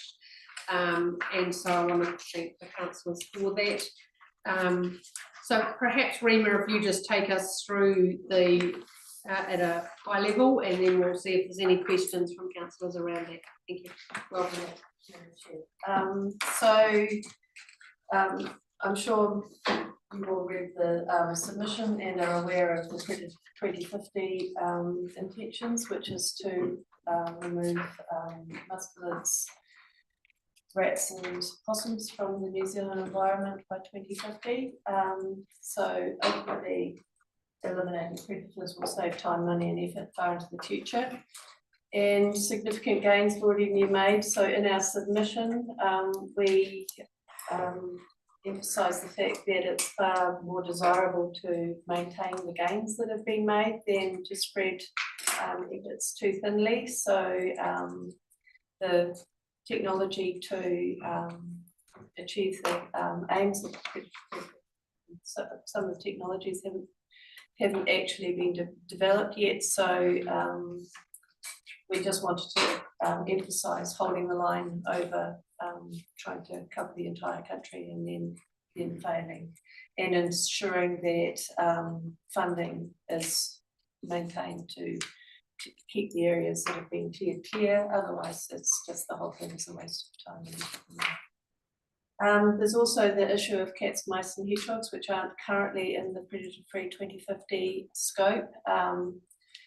We're advocating in favour of these being included in the longer term if it's practical. So there's an estimate of 22.5 million feral cats in the country, and this going in many instances there's not much point in removing the other predators if cats aren't involved in certain environments. So as a first step to including this in the cats in the scope would be to have domestic cats registered, microchipped and desexed under legislation. That would be national legislation, because of course the source of feral cats are escaped domestic cats.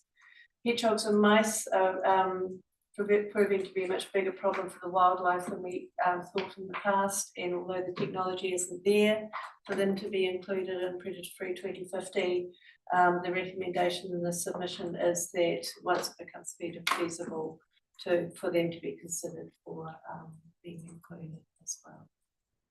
So that's the guts of the submission. Any questions? Cool, thank you. So there's two submissions here. One is looking at the strategy review, and one is the implementation of that strategy. Is that correct? Not quite. The biodiversity strategy consultation, that's a consultation on the national policy statement of Indigenous biodiversity, which this government wants to amend, and we made some recommendations on that with specific regard to the situation in the Huronui. So shall we do the predator-free one first that I've just covered? Yeah, I think so. You comfortable with that? Yep. So we're looking at page 140. So the biodiversity strategy consultation. So the biodiversity strategy implementation, we broadly supported the intention of the implementation plan, which is to actually fulfil our international obligations under the Global Biodiversity Framework from the Kunming Montreal Convention, which New Zealand signed. So the aims that are relevant to this are we committed towards the conservation of biodiversity. There are 4 overarching goals in the framework, and the one that's relevant to this is reducing threats to biodiversity. So of course the Predator-Free 2050 is a big one, big contribution to reducing the threats to our biodiversity. The aspect of the implementation plan which is specific to the Huronui in our view was that a lot of the representative biodiversity in our district is on private land, and rather than having legislation around forcing farmers to legislation around protecting biodiversity, our recommendation is that landowners need to be incentivised and supported in their efforts to include biodiversity protection in their farming activities. Support for catchment groups, QE2 Trust and community conservation groups, as well as carbon and biodiversity credits are all advocated so that biodiversity protection isn't an added financial burden on landowners. And also aware that up to 20% of our district is Department of Conservation land, and we're just hoping in the submission reiterating that they need to be adequately funded to look after that land well, partly because some of the threats from conservation land do move on to private land as well. So the submission made those recommendations.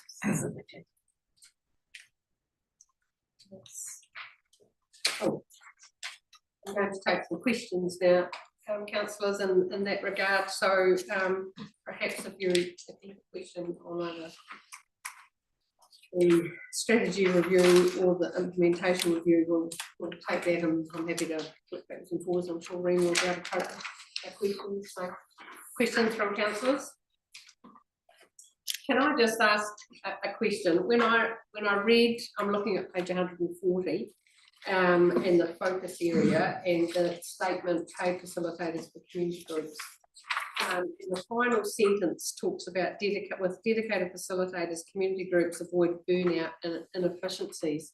I felt a wee bit concerned that we're using the word inefficiencies in that frame, that it's really saying that landowners or volunteers or people with that desire to do the right thing are being inefficient. And I wondered whether we could flip that over perhaps, and what you're intending to say here is with a dedicated facilitator, community groups avoid burnout. And I wondered about and remain focused and supported in their achievements or desires. You know, I just find the word inefficiencies actually as putting a bias statement that's actually happening, and I'm not sure whether it is. So I don't know. I wasn't there as part of your discussion to get to this point, so perhaps you can help me out there, Ross or Tom. Look, through the chair, we actually didn't put the wording together. I think Andrew put the wording together. So okay. The word inefficiencies are. I tend to agree with you there. Yeah, it would be my preference actually to flip that over, because I just don't think it's reflective of who we are and what we're trying to do. Yeah. Robbie, and then Fiona. You really say it there that still avoid too many groups reinventing the same wheel and doubling up, and is it about keeping them remaining coordinated or something? Yeah. I just reckon you remain focused and supported, you know, that's kind of what you wanted to do, that connecting those community groups that are doing value add in this space is what we're attempting to do, not focus on their inefficiencies. Anyway, just a word, Fiona. Yeah, my word of I consider there was optimised their efforts, because that's effectively what you're doing. I also wanted to just comment on the fact that we're supporting a lot of our rural folk and a lot of our farmers that put an awful lot of time and effort into their Indigenous biodiversity, and it's good to see that we recognise that and support them as well, because for many of them it's a deep money hole actually doing a lot of this work. So not just the farmers, but actually I've seen an increase. So many local communities, schools, all of those types of people taking on the predator-free type thing. And we're quite right, the cost of it is unaffordable, but the more people we can get engaged in it and volunteering their time and helping them, and it is optimising the individual groups and the whole of the sum total of all the work they can do, and a coordinator can make a large difference in that, because sometimes it's just knowing where to be, who to get in touch with, doing all that type of thing. So it's a massive body of work, very challenging for the whole country. So we have to optimise what we can. That's good. Thanks for the discussion. Thank you. Any other questions around that statements? Thank you. Is there anything else around, I mean, the feral cat thing is a major issue as far as looking after Indigenous wildlife, but it's actually also from a, it's just to help me from a farming perspective, the diseases that they carry for domestic stock is a massive thing as well, so, you know. Because they do carry disease. Yeah, so, you know, probably having it there as adds weight to the effect that it actually has on, you know, domestic stock within across our district. And I further comment on that, I'm well looked after domestic wildcats that are frequently dumped for a variety of reasons or just escape.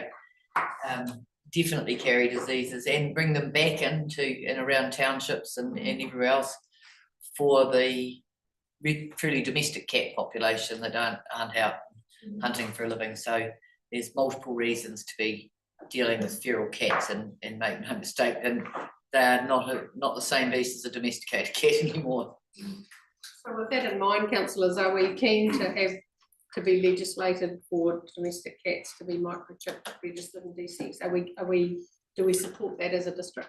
I'm just questioning just to make sure that we're all on the same page.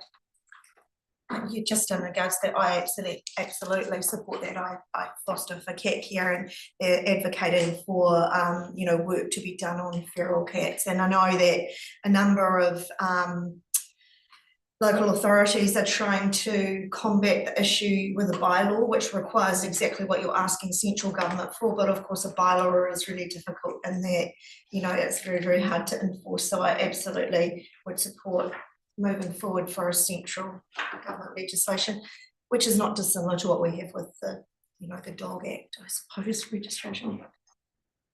I just wanted to test people's Well, that's one person's opinion, but yeah, I think it's time. Yeah, my question's not around that, but as far as the chipping's great, de-sexing's great unless you're a breeder, so it's another conversation, that one. But just a question on 136, action 6, we talk about increasing protection of biodiversity on private Maori land, they're up, and then we go on to talk about how we're going to help on private land. I don't know how much of our district is Maori land, but is there an overlap there? Is there a coordination there that everyone's swimming in the same direction there?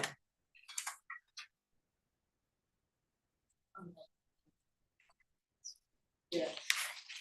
Can you help out there or not? I guess I'll probably just pick up the distinction Yeah. of the question that you're raising, so maybe if you just want to re-ask your question. Well, I was saying, we talk about increasing protection of biodiversity on private and Maori land, you know, and then we've gone on to address how we're going to help with private land. But my question is, I don't know in our district how much is Maori land, but are we also working with, is there coordination with Maori land so that we're all trying to do the same thing, you know, because there's no point protecting one area if over the fence isn't. Yeah, I think the values of protecting and enhancing are very much part of Māori culture. So long as they have equitable access to funding to do that,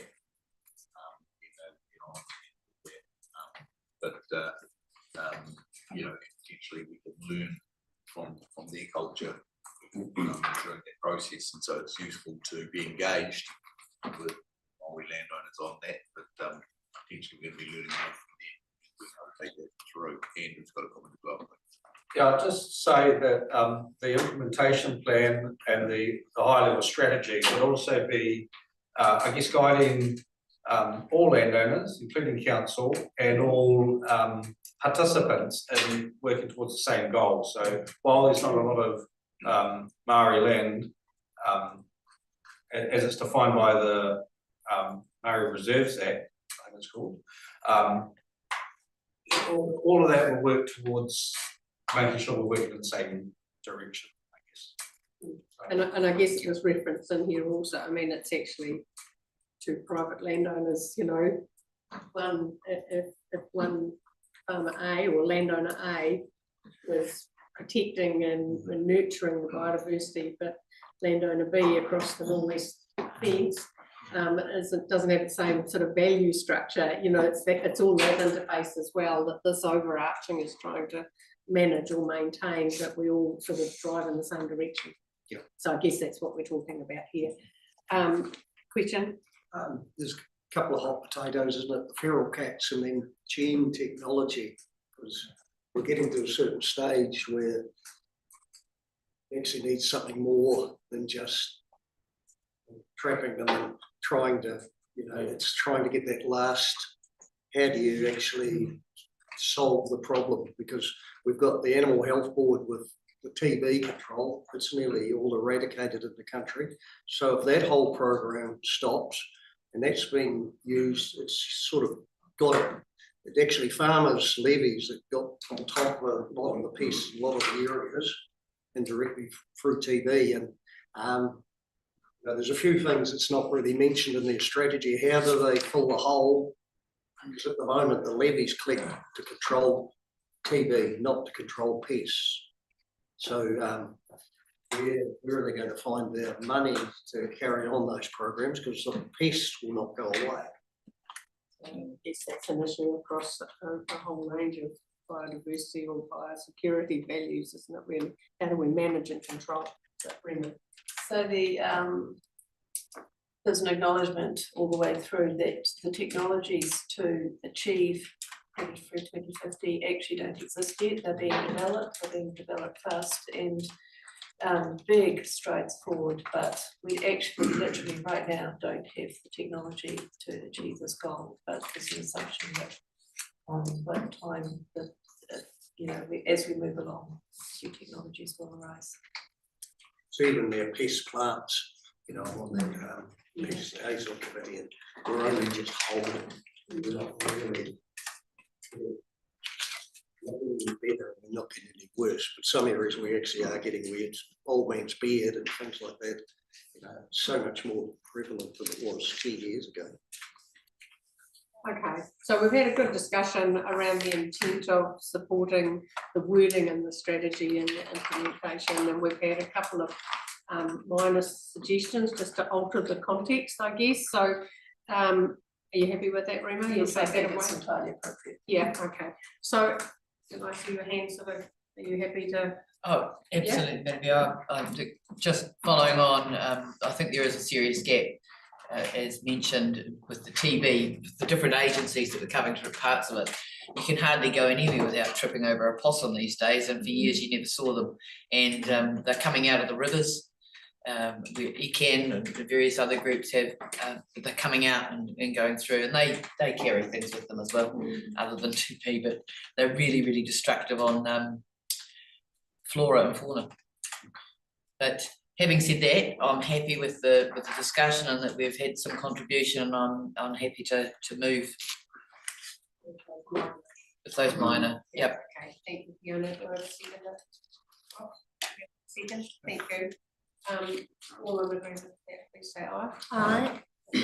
That's carried. And can I just acknowledge Tom and Ross and Dave who supported the brainstorm, I guess, and the intent of this. So, and thanks very much for your work. Okay. Oh, sorry. You're against. Oh, beg your pardon, I missed that. So we'll put that in place. Thank you. Okie dokie, councillors, we are now at page 145, 5.6 in your agenda, and Hamish, this has got your name beside it. It is the section 80 report. This is a follow-on from our last meeting where councillors supplied some guidance around the section 80 report aspects in regard to the sealing of Maskell's Road. So you've pulled those thoughts together, Hamish, and in front of us here, looking at the inconsistency, but please will just take us through that and then we'll see where it gets us. Thank you. Thank you, Madam Mayor. As noted previously, under the Local Government Act, Section 80, a council makes a decision inconsistent with its policy, which provide the reasons for that decision. Reverse those reasons and put them together in this paper, and hopefully that has captured the general overall reason for this decision that is inconsistent with the unsealed road policy. They don't necessarily reflect every reason given by every councillor. They are the conclusion of the reasons that were submitted. Thank you, Madam Mayor. Thank you, and just like your thank you, we'll take part of this discussion. Councillors, we all had a chance to contribute. I know many did so, and Hamish, as he's just stated, has pulled together those thoughts to reflect our reasoning around in the Section 80 reporting. So is there any other questions or thanks, David. Are you satisfied with the sorry? Should have said the reasons by themselves individually aren't determinative. It's the combination of reasons on this particular road that may be out. That's great. Basis of the decision. Yeah. Okay, so that's sitting in front of you on page 136. Are councillors happy? Comment? Just a comment that I could just in my head could find heaps of roads with exactly the same, that you could say, well, this road's the same, this one's the same. So I don't see it as a special reasons actually. To me, it's, you know, there's so many, the reasons you've given there, you've got plenty of roads in the district that fit that. I guess we need to look at Maskell's Road. This is the process. I totally appreciate what you're saying, that I've also thought about a number of roads, but it's the combination, as we've just heard, the combination of factors, because I've thought about a few roads that actually have tourist attractions at the end of them, but they don't have the infill possibilities or potential. So, you know, there's a configuration of factors, you know, but we'll recognise the point you just raised, Vince. Thank you. For the chair, I was looking at all those factors and I could in my mind find lots of roads which fitted all those reasons. And I couldn't see it as a special case. Okay, we'll note that in the minutes. Thank you. Councillors have other issues they want to raise, or are they satisfied that the feedback that you provided and the factors that we're trying to address here with the inconsistency have been noted in this report? If that being the case, you have a recommendation in front of you on page 145. Is someone prepared to consider that? Thank you, Madam Mayor. Look, I'd be prepared to move the officer recommendation and for the reasons stated here, and I'll just briefly say that 24 properties on a 1.2 kilometre Shipley Road with further development potential, and we as council have no way of gaining development contributions or anything towards the increased use on that road, as we do in a urban subdivision. So, and once again, it's the squeaky wheel gets hurt. The squeaky wheel. So I'm happy to move that recommendation. And this is a requirement of us. Thank you, Ross. I will accept that. It's a requirement of us. We're still working through this process, of course. So, you know, this is just one step or one gateway that we need to go through as a council to determine our belief of the inconsistencies. And I guess that's a decision that we will make in its entirety. So, Ross, you've looked at the recommendation on page 145 and moved that, and happy to move that. Do I have a seconder for that? Thank you. Yeah, I'd just like to point out there's an element of joining the dots backwards here. With the drive that was having a look at that. Yeah, I think without the extra step of being able to go through consultation and the annual plan, this is where we are, and I think we're now in a process that has to run its course. Yeah. This is one of the gateways. One of the stops, yes. Okay.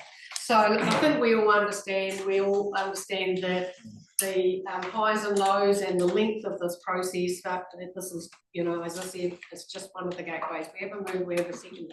If there's no further discussion around this, oh, Karen. So I just wanted to raise a question about timing. As you have mentioned, we're still yet to determine whether there will be 75% support, and therefore whether we will need to actually, I guess, give effect to this. Do we have to commit ourselves to this now before we know if the 75% thing is going to be achieved? I understand that we would need to do this regardless because it's a parallel process. We've determined that we will be out of policy and we have to articulate why we are out of policy. Am I correct in assuming that?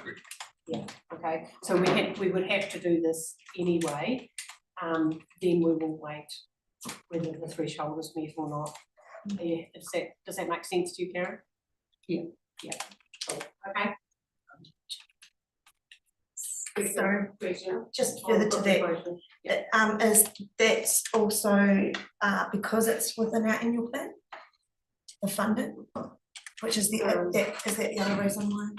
No, you made a decision at the last meeting that you want to proceed with this, you want to proceed with a decision that is inconsistent with policy, and under section 80 of the Act, if you're making a decision that is inconsistent with policy, you have to provide the reasons why.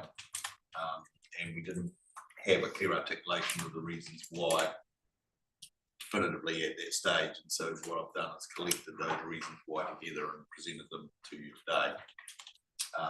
You're required for that decision that you made previously. So it's not linked necessarily to the funding in the annual plan. So thank you for clarifying that. Yeah, so it's done in parallel. Yep, Yeah. to the other decision. Yep. I see the note at the bottom of it. The decision does not provide a precedent for discussion regarding other unsealed roads, but if you've got an unsealed road that meets the three reasons you're giving, it does set a precedent. Show me that it doesn't, because you've written it there. These are the reasons we've done it. So if someone else comes with a road that says, well, we've got this, we've got that, we've got that. So we've also had previous discussion on, I'll give you a minute, around the precedent setting, but also the fact that each case will be taken on its individual characteristics. And so if the floodgates opened, that each case would need to be taken on its own individual case, and section 80 would need to be defined on that one individual road as well. Yeah, officers were concerned about the precedent. Yeah. Setting nature of this decision to depart from policy. And if you go right back, our recommendation as officers always to comply with council's policy because it's your policy. Yeah. And so in order to be very clear about this, the significant number and fragmented nature of historical infill development on Maskell's Road, I've looked at a lot of other roads in the district and I struggle to find one that has that same amount or more infill development historically. Plus we know of upcoming development that's been signalled there as well. So there's future infill development. So let's see the realistic and imminent probability of infill development. It's not fanciful.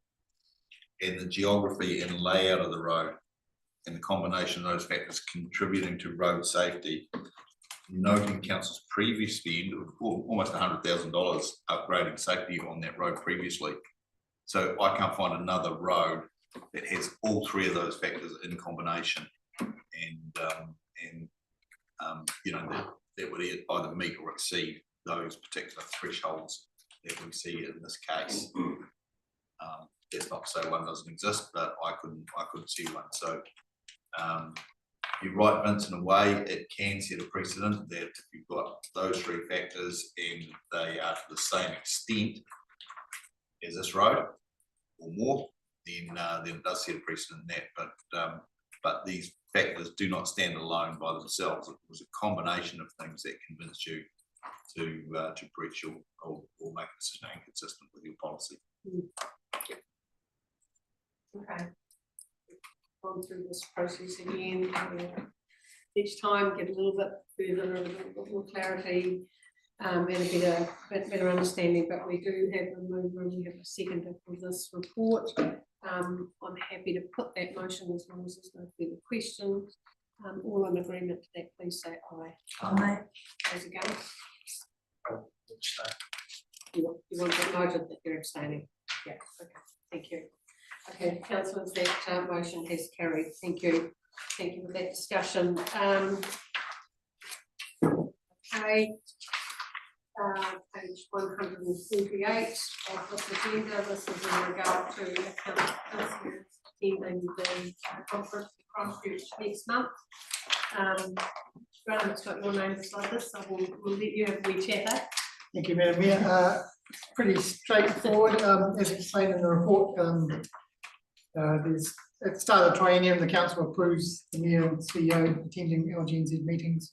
But when someone else wants to go, then there's a financial cost to that. It comes back to the council. So got 2 councillors who want to attend. It's in Christchurch this year, of course, which makes it a little bit cheaper and easier.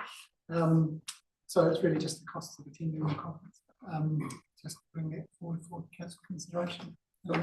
Thank you. It's pretty well explained that we've done this before and we understand the implications for that. It's great to be able to have more attendance, particularly when we haven't got flights or accommodation to consider. So if is there any questions in regard to the paper? Someone like to move? Thanks, Karen. Do we have a seconder for the recommendation? Thank you, Fiona. Take your hand up to second. Yes, absolutely. Cool. There's no further questions to that. Mover and seconder, all in agreement to that, please say aye. Aye. Against, that motion's carried. Thank you. Thanks very much for that paper. Perfect, thank you. We've got 10 minutes before the discussion item on the variable school speed limit. So what I'm proposing, can we jump over to 7.2, the information item? Graham, I reckon we could do the Lagoima and the monthly performance report before lunch if we're ready. So we're looking at page 223, the Lagoima request. Graham, this is your paper. Thank you, Madam Mayor. Yes, so just the standard Lagoima report. I think there's still 3 in progress and there's no updates on any of those 3. They will require a bit of work. They're on track. So I'm just take questions for you. Right. Oh, sorry. 2, 2, 3. The table was on 24. Just while the Selwyn District Anzac Day activities, just curious as to the nature of that inquiry. Yes, Madam Mayor. So this was, it kind of came through as a one, but often these will just be if our counterparts at other councils are asking us for a bit of information about how we do things. So often it will just happen informally, but it just happened to be logged as a requirement. So I think they're just looking at how they support Anzac Day activities in the district, and we're just asking us about how we do it. So we just canvassed the various, most of my team actually, about what community committees, what sort of contribution they make to their local activities, and whether they purchase a wreath or actually have some hands-on involvement. So we just gathered that information up and passed it through. Interesting. Thank you. Thanks. Sorry, Vanessa. Yeah. Through the chair, Graham, can you elaborate on the taxpayer union's request for cricket ground information? Can you tell me the nature of the request, please? Yes, Madam Mayor. So that they asked it, what was framed around being wanting information, extensive information around what they refer to as an international cricket ground. The Chief Operating Officer actually spoke to the requester and explained the process that we've been through with the Eastern Reserve Village Green. And we provided all the background to all the meetings, etc., and decision making where we got to. They did ask for a whole range of information, but the request was happy with the discussion with the officer and the information we provided, so close off, they came back to say that. Sorry. Just on the Anzac one, there has been some pressure nationally with people, how much councils in general spend on Anzac services. So there's been quite a ripple amongst councils of just making sure that people aren't way out with what they're doing. Yeah. Particularly with cost for road corridor management, where there is Anzac ceremonies that happen on most state highways, which seem to be a particular focus. Interesting. Thank you. Madam Mayor, there was something else I was going to raise, speaking to this. At the prodding of the Chief Executive Officer, we have started a process of proactive release of, so it's not the Goimas, but it's related to public excluded information, release of public excluded items. It's something we've had on our work program for quite some time. As I say, the CEO has been prodding us to make something happen. So we now have a 2-monthly meeting with the CEO and the Goima team to go through all the PE things that we've had over the last couple of months and proactively release information in appropriate. So we're refining that as we go.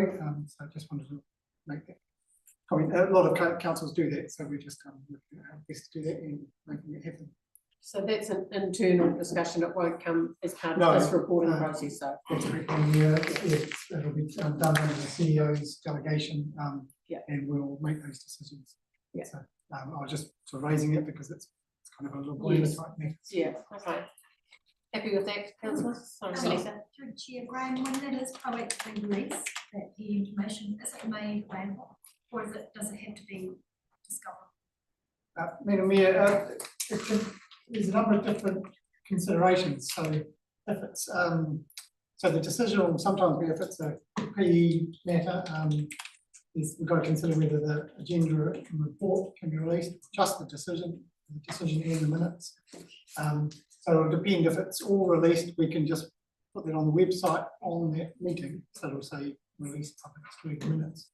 But it might just be a decision. So it might just be releasing that information. It could be a media release, or it could also just be released, but not actually advertised as being released. So if someone requested it, we would just go back to check our records. So it was released by the CEO on the state, and it can be provided as part of the appointment request, for example. So if there's, so what you're saying is if there's information in that particular paper that's safe to partly release, then that will still be available under that meeting. Yes, It'll just be reconfigured. Yes, yeah, through you, Madam Mayor, we haven't quite refined it, but it'll be likely to be sort of a partly released file. And the team is yourself and Michelle and Everyone. Okay, yeah. I guess this raises something probably didn't discuss, Graham, which is notifying councillors that the stuff is no longer public excluded, so they know that it will be on the public, usually on the public. So we just need to be careful how we describe those things, that we have a limited release, so we redact some of it still, so that in a situation where it's still consideration ground. I think that would be really helpful because often it feels a bit greyish for us, doesn't it really, you know, yeah. So I think that would be a really useful outcome from this leadership.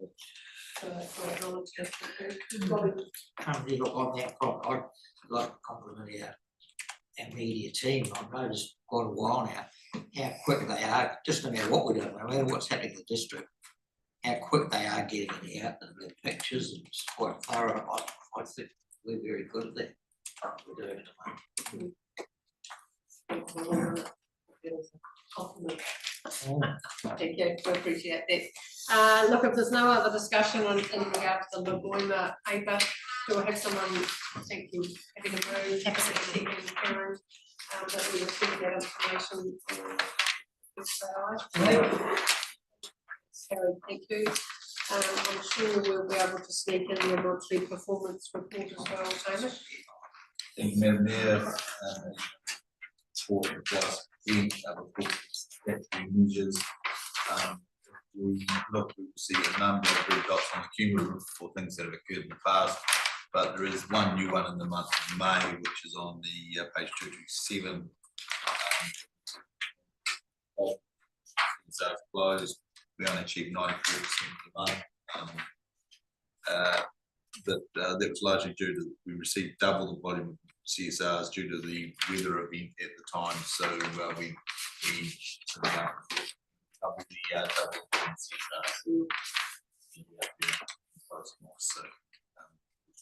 So that's why we didn't achieve the target for the month. Thank you. Thank you. Question, thanks, Robbie. Yeah, just a question. I know these things are, who's got they're recorded and they go up the numbers, but I do wonder where, you know, is there an argument to take things back out of numbers where it's nothing to do with councillors? You know, if the prime individual puts a digger through a pipe, is that really something that's in our control? I know it's happened, it's an event, but it's kind of like our performance. Yeah, I'll leave you to talk to the auditors about that. They're adamant that it's an event, and you know, that it has to be recorded against us. Absolutely adamant. So seems probably concerned, but that's what it is.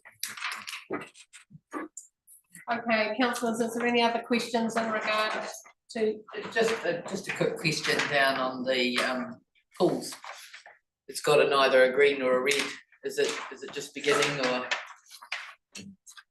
So you will see those measurements at the end of the year because they are reported annually, not monthly. Thank you. And I'm happy to move. Receive the Yes, information? absolutely. Seconder? Thanks, Ross. All in agreement? Is that right?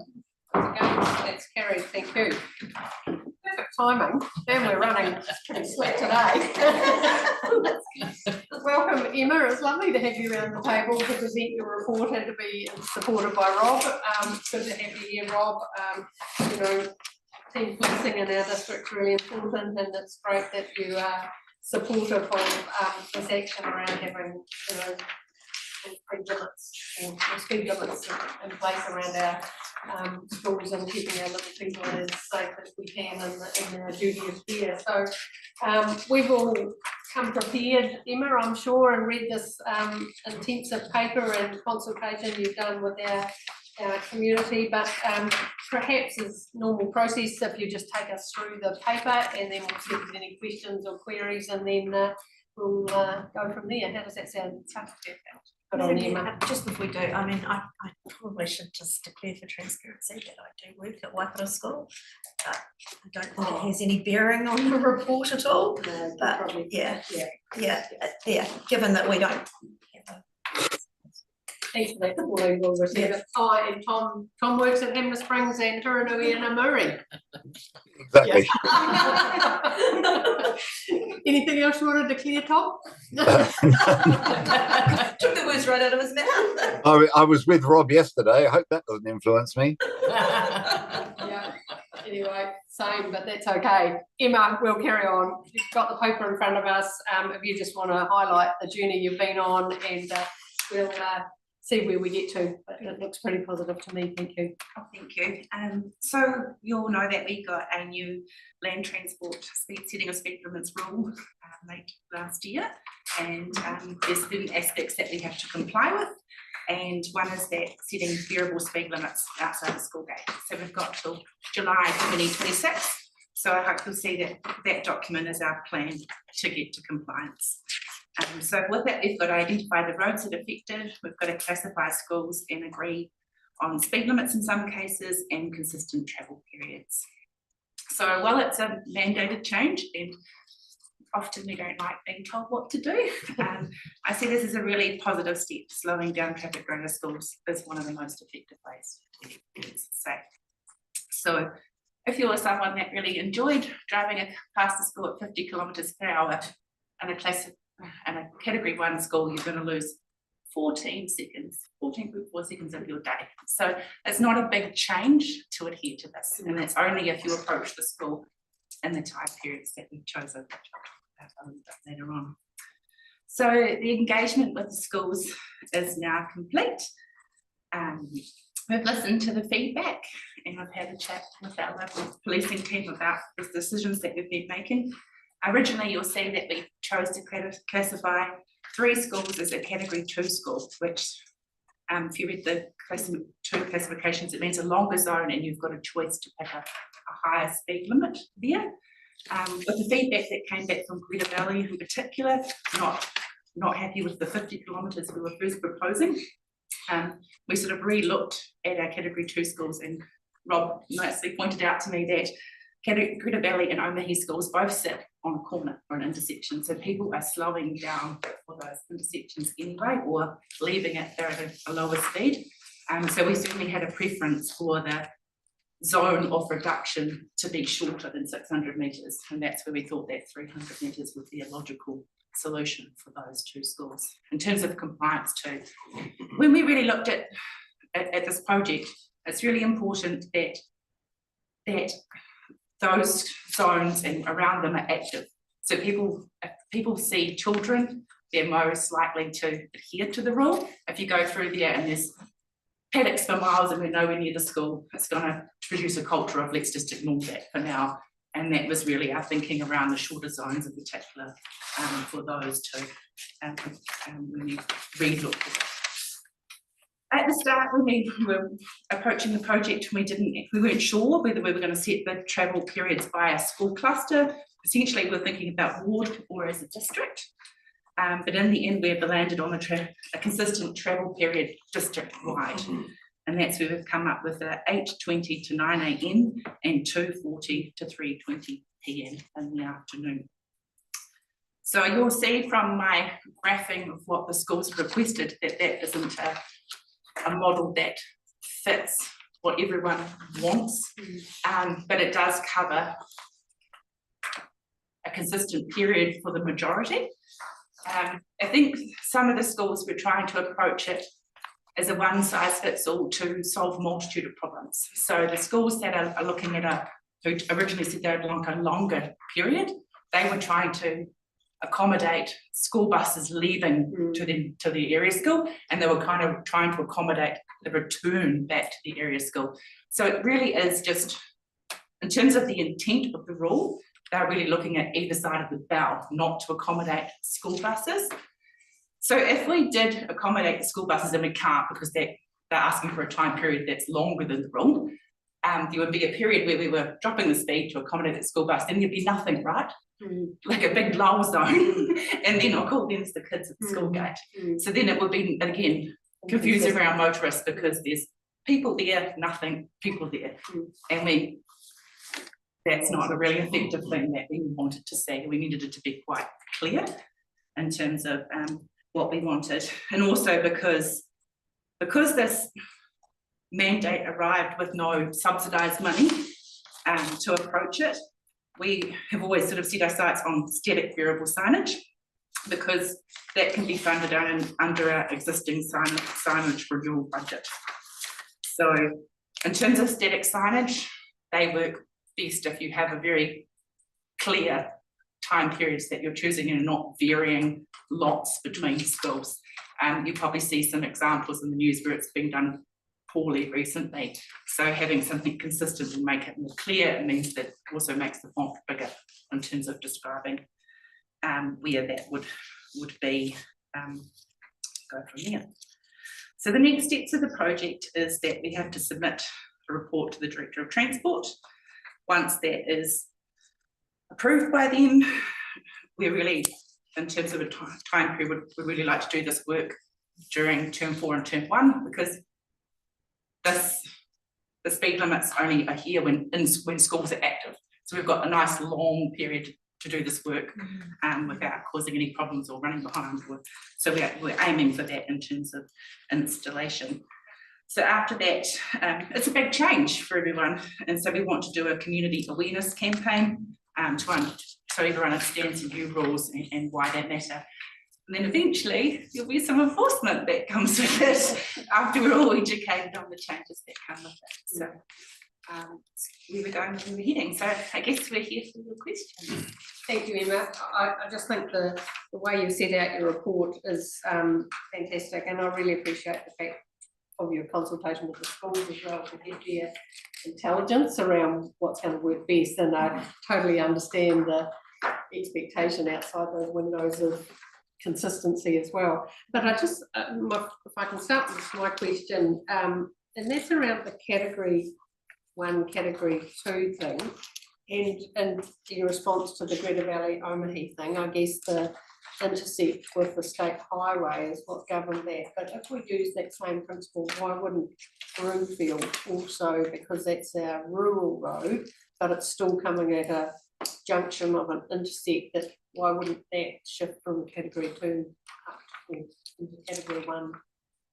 That was my, when I read that, that was my curiosity. Yes, and a fair call to make. I think our thinking around Broomfield is that it's not, there is a long through road past it, so it's not just the intersection where you're turning the corner. And we didn't receive any feedback from the school that 50 was too high, and when we approached them. So that was why we didn't apply that there. But I mean, and the schools are comfortable with that rationale, I guess. They were comfortable when I said this is what we're doing and what we want, but maybe when they compare notes, maybe that's when. So I guess that's the only sort of sticking point of it. Yeah. And is the time to change if they did question their category 2 status versus shifting into a category 1 status? We'll have a chance to review that, or you will, or how does that happen if they did compare with? Yes, so I guess that there's an opportunity now of letting them know how we've set. So I wanted to see what your kind of people thought if we were heading. So there's an opportunity now to go to the school and saying we have now changed the other 2 category schools. They didn't know what they got and compared to each other. Okay, now it's making sense. How do you feel? Yeah, okay, that's great. That's kind of unlocked the opportunity for change if it needs to be. I think that's awesome. Thanks for that question. Vince, a question? Just on the Cheviot, the state highway, most kids I see go out that gate. Yes. And we can't even get a pedestrian crossing. So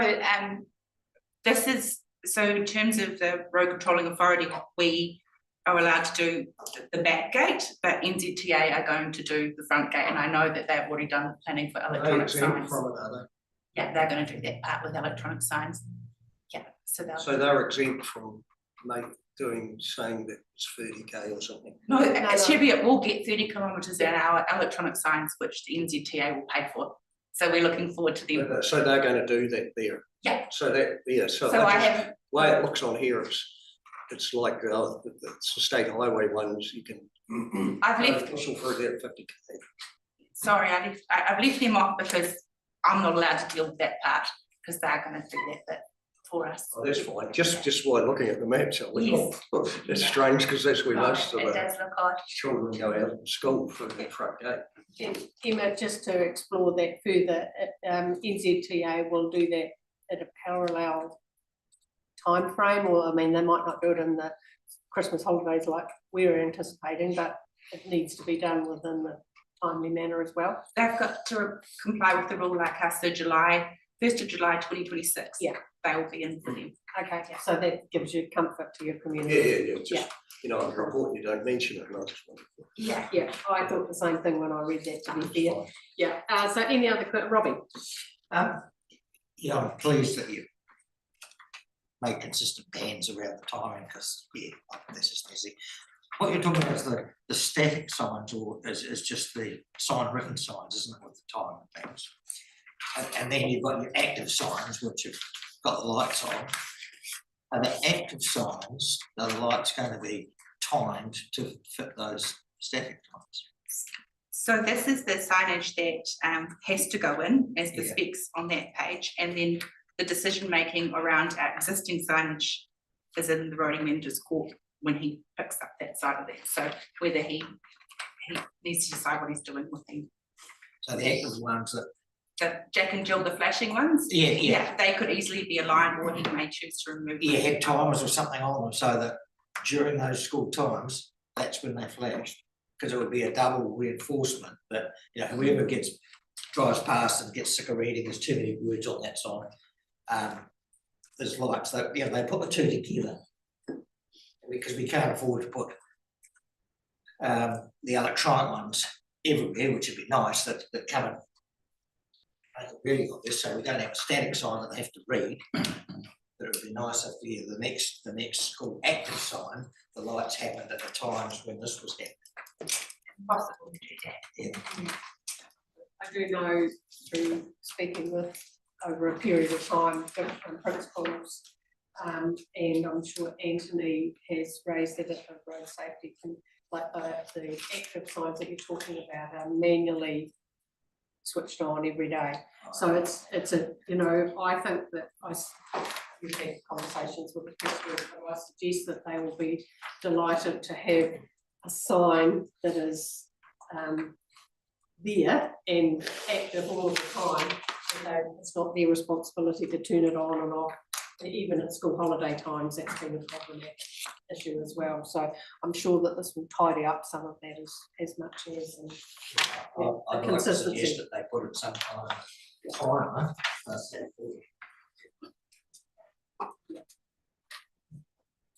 Okay, I guess you'll feed that back to Charlie. Just a question on preschools.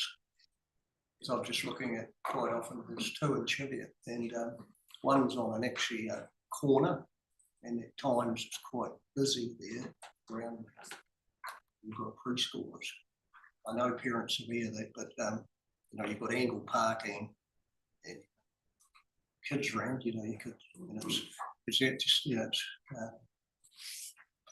Is it looked at all? No. I mean, the mandate has asked us to address school speeds, and this is what we're doing with this report. Whether there's an interest in looking at schools around preschools, then perhaps that's a project that can be looked at also. But it's not something that sits within the speed rule that we're trying to comply with right this second. Actually, preschoolers are more at risk than anyone. You know? But they also have the largest variance in terms of drop off and pick up. Like some people pick them up at midday, some people pick them up at 3, some people pick them up. So there's a lot of things to address that sits in terms of early childhood centres. Just sometimes even just have signage so people even realise it's a preschool there. You know, quite you could drive past it, not even realise you've just gone past the preschool. You know, it's just you don't have to have flashing signs, even just signs, you know, just letting people know it's a preschool there. Yeah, I mean, I guess today's is about schools, but you know, I think there is. It's a school. That validates, some of your questioning around how do we manage safe drop off and for preschool children attending preschool with their families. So for the purpose of this paper is actually direction around speed limits outside schools up and down the country.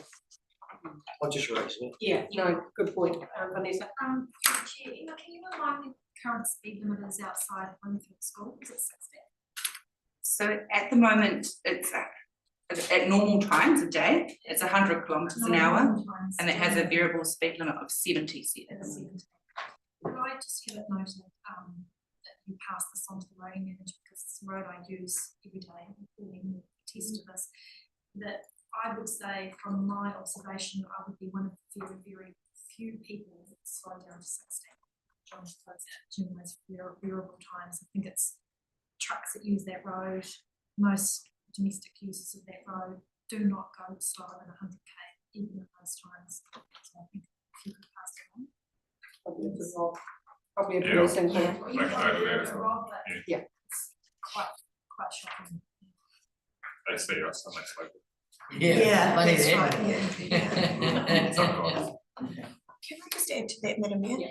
Because I don't believe the signage down there has been working for some time, and I'm not sure if it has moved over to the manual switch or the automatic, but certainly I haven't seen the electronic signage working for quite some time. Broomfield. Yeah.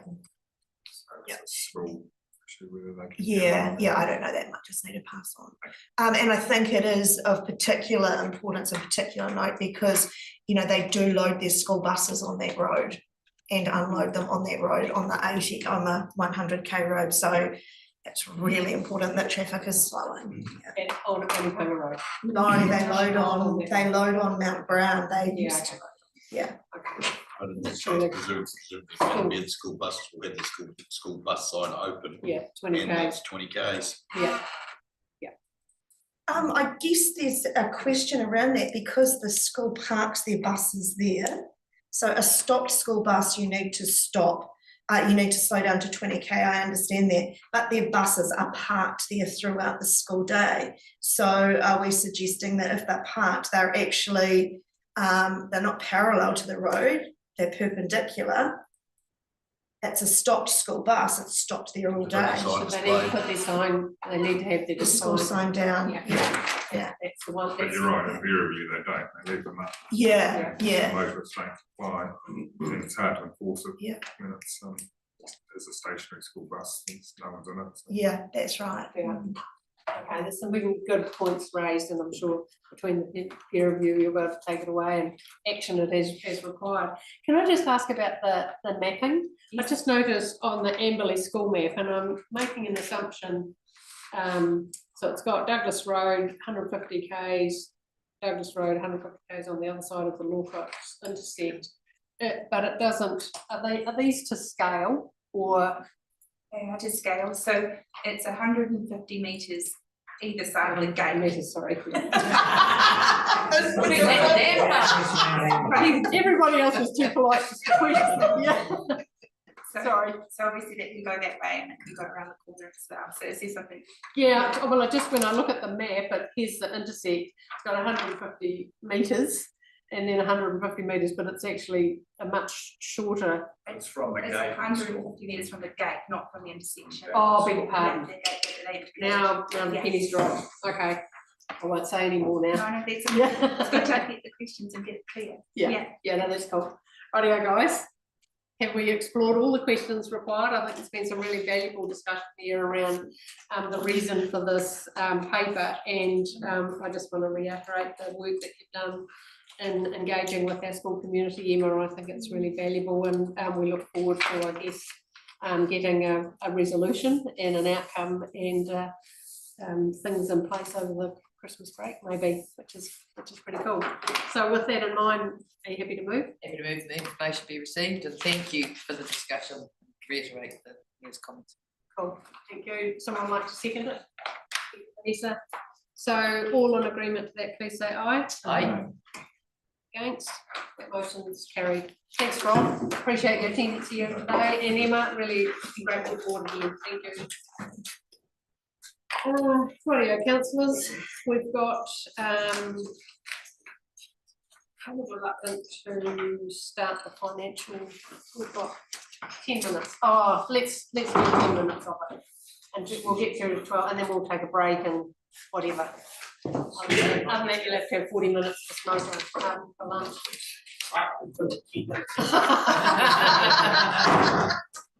Not asking you to do challenge, do that. So Tom, we're going to start the financial report from Jason on page 176. We'll see where we get to, but I am looking to break for lunch at 12:30, and we might just need to leave this until after our deputations at 1 o'clock. So thanks, Jason. Okay, well, perhaps we'll put the financial report aside and sort of do the other components of the financial report, because we'll probably get through those in 10 minutes. So yeah. The other components, top of page 177 is the narrative on the rate of arrears report, and that is on pages 209 and 210. And yeah, so the amount of rate money owing at the end of May was 1.8 million. At the same point this time last year, it was 1.78 million. So it's, and I've noted there it's about a 1.5% increase from over that period, and just noting that our rate increase for the year was just under 11%. So we're on the right side. Yeah, obviously, next Monday is the end of the financial year, so we'll know what our indebtedness is there. I'm picking it's going to be less than $1 million, so which is lower than where it was last year, but so progresses. And then just a bit of narrative there about those that have paid in advance, and also just the recoverability of those ratepayers from rates from prior to June 2023 and also for the previous financial year. So each of them are coming down as we've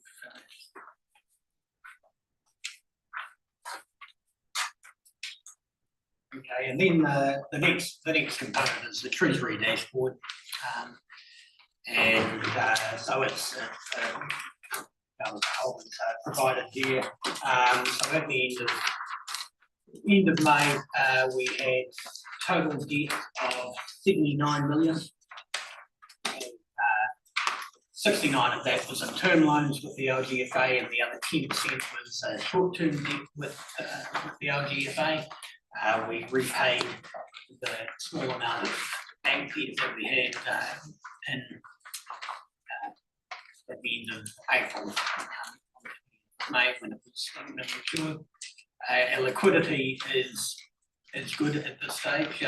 Needs to be over 110%. It's 114.5%, and our weighted average cost of funds is 4.27, so that's just bumped up 2 basis points from the previous at the end of April, and that's just reflecting that the loss of some of that really cheap debt that we had to repay in April. Just some other notes around the official cash rate. There sits at 3.25% after the review at the end of May. Next review is the 9th of July. The BKBM, or the 90-day backdoor rate, was 3.31. And just a few notes here. Just in June, I have pulled down a further $4 million of short-term debt, and that was primarily to meet the settlement of the Ashworth Road block. And then just last week pulled down another $4 million of longer-term debt to meet cash flow requirements. Yeah, so at present time, our total debt is sitting at 87 million, which was contemplated in our forecast at the end of Jan.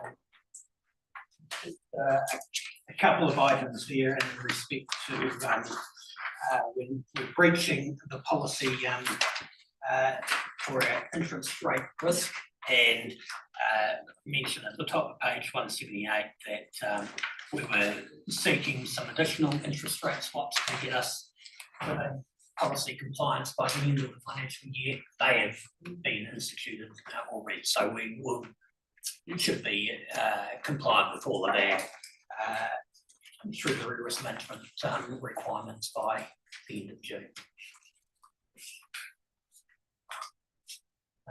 And so, yeah, so the other information here is just the list of debt that we had at the end of May, the various interest rate swaps that we had at the end of May. We're so fortunate that way deep in COVID time, we took out some substantial interest rate swaps, and they're still earning us money. But some of the newer, older ones, the interest rate, the swap rates that we undertook when we entered into those are now higher than the underlying 90-day backdoor rate, which means at the end of each quarter I pay the bank some money.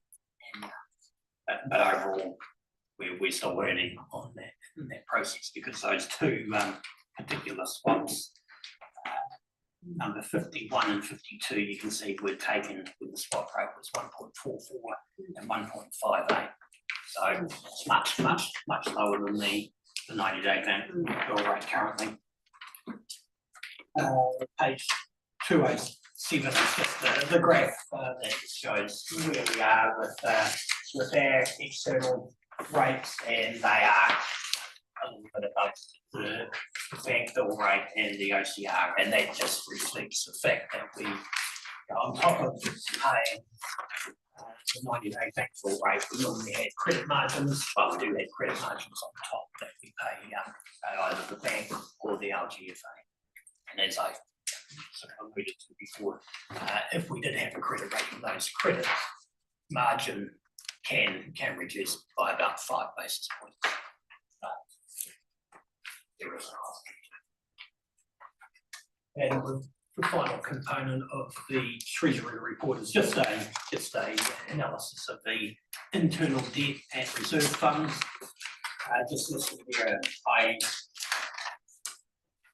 into from page 220, where we have the top of the page, it's the outstanding internal debt with thermal pulse. So 13 million at the end of May.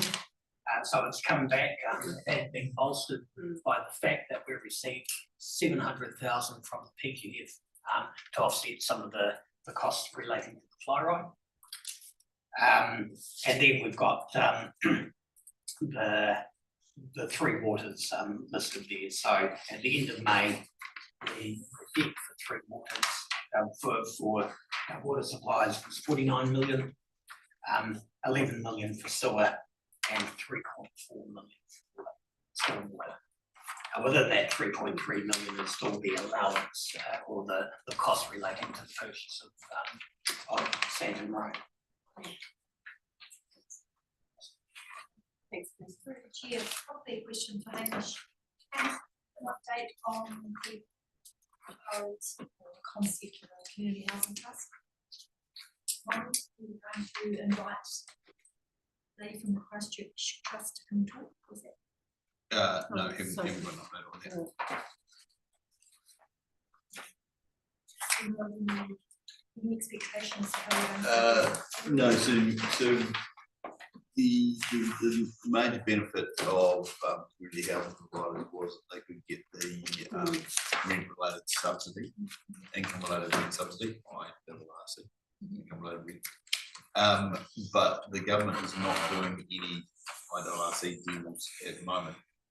So there's no new IWCR deals being done. So the ability to do that and being able to achieve that for the tenants isn't there. So it makes it a much less attractive proposition. I mean, I can still charge ahead with it, but the benefits aren't there at the moment. Do you think it's, like you said, would it still be worthwhile to at least have that conversation, to start, say, laying down some foundational discussions, perhaps, or? Potentially, we probably need to maybe look at tying it in with another opportunity we're looking at. Yeah. We'll discuss offline. All right, thank you. Yeah. Thank you. So yeah, so that probably gives us a bit of a pause point. But I just before we go on, I just want to, because we'll deal to this when we get the resolution, when we go through the rest of the papers, but the policy breaches that we've got on page whatever 213, we'll be considering that when we do our, or acknowledging that, I guess, when we do our resolution. Yeah. So I just didn't want to lose sight of that, because we might not come back to the Treasury policy or Treasury paper. Yeah. Thank you. So, councillors, I think it is timely now that we do break for our break for lunch. And we'll continue with the financial paper after we've received our deputations. Our first one being back here in the chambers at 1 o'clock, and that's from the Moody Street in Gore Bay. And you received that information with that literature. And then we have a deputation at 1:15 by Murray Cooper. So we will be applying the 10 minutes, 5 minutes ratio so that we can continue with the workload after that. So thanks, councillors. We will adjourn now and we will be back here sitting around the table for 1 o'clock start. Thanks very much.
Welcome back, Tom. Welcome back, councillors, to our afternoon session today. As planned, we are beginning today with a deputation from the Moody Street Objection Group. So we've got in front of us today Rick Steffi and Julie Anderson. So welcome to you both and thank you for coming along to speak with us today as elected members. I just want to, we've got Tom Davies from Hammer Springs zooming in today, and we do have apologies from Councillor Davis, not the rest of us are here in attendance.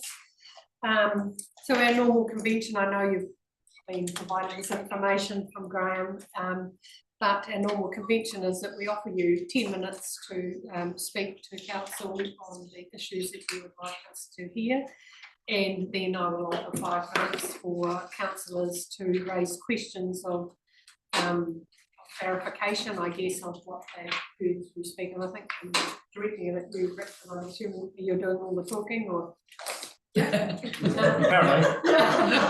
I just know that Julie is nodding agreeably. Yeah. And just for your understanding that we've all got this information that you've provided to Graham today. So we've all got a paper copy in front of you, councillors, and Tom, you will have received a copy via email.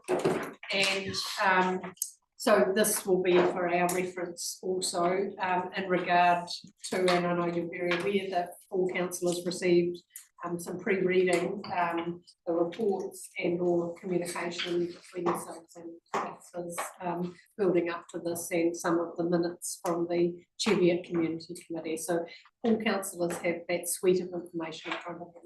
So without any further ado, I'll invite you to speak to us, use your 10 minutes, and then we'll take that time to question or clarify what we've done. Yeah. So thank you, welcome. Right, okay, so my name's Rick Lefley. I have had a batch in Moody Street in Gore Bay for 10 years. I've been asked to speak on behalf of batch owners from number 2 to number 36 on the hillside of Moody Street. Bit of my past, I've been building for 35 years. I'm a licensed building practitioner, and I registered master builder and a director of a building company. And we specialise in high-end architectural builds, quite often with very challenging sites and lots of things that come into with ECAN and things like that, and challenges with council. So when I received this desktop study, it was glaringly obvious that it has got some pretty major failings in it. So when you start to look at it, we have been in touch with Judith Batchelor, obviously, who is behind this. The communication with Judith has been challenging, with most of our concerns being ignored, and her response always saying the council has a legal obligation to report all known information about a property in a limb. Our objection is that this study does not include any site-specific information about any of our properties at 2 to 36 Moody Street, a fact that Judith continues to ignore. On the third page of this desktop study, it says, an important note about your report. The sole purpose of this report is to present the findings of a geotechnical assessment conducted by Jacobs for Hurunui Council in connection with the slope behind the properties at 2 to 56 Moody Street. Now, this report doesn't have any geotechnical information about any of those properties. It's or any of our properties, sorry, from 2 to 36. There is nothing in there at all that pertains to our properties. And it also goes on to say that you should be aware this report contains interpretation and conclusions which are uncertain due to the nature of the investigations. Jacobs has not attempted to verify the accuracy or completeness of any such information. Jacobs has replied upon and presumed accurate information provided by the council.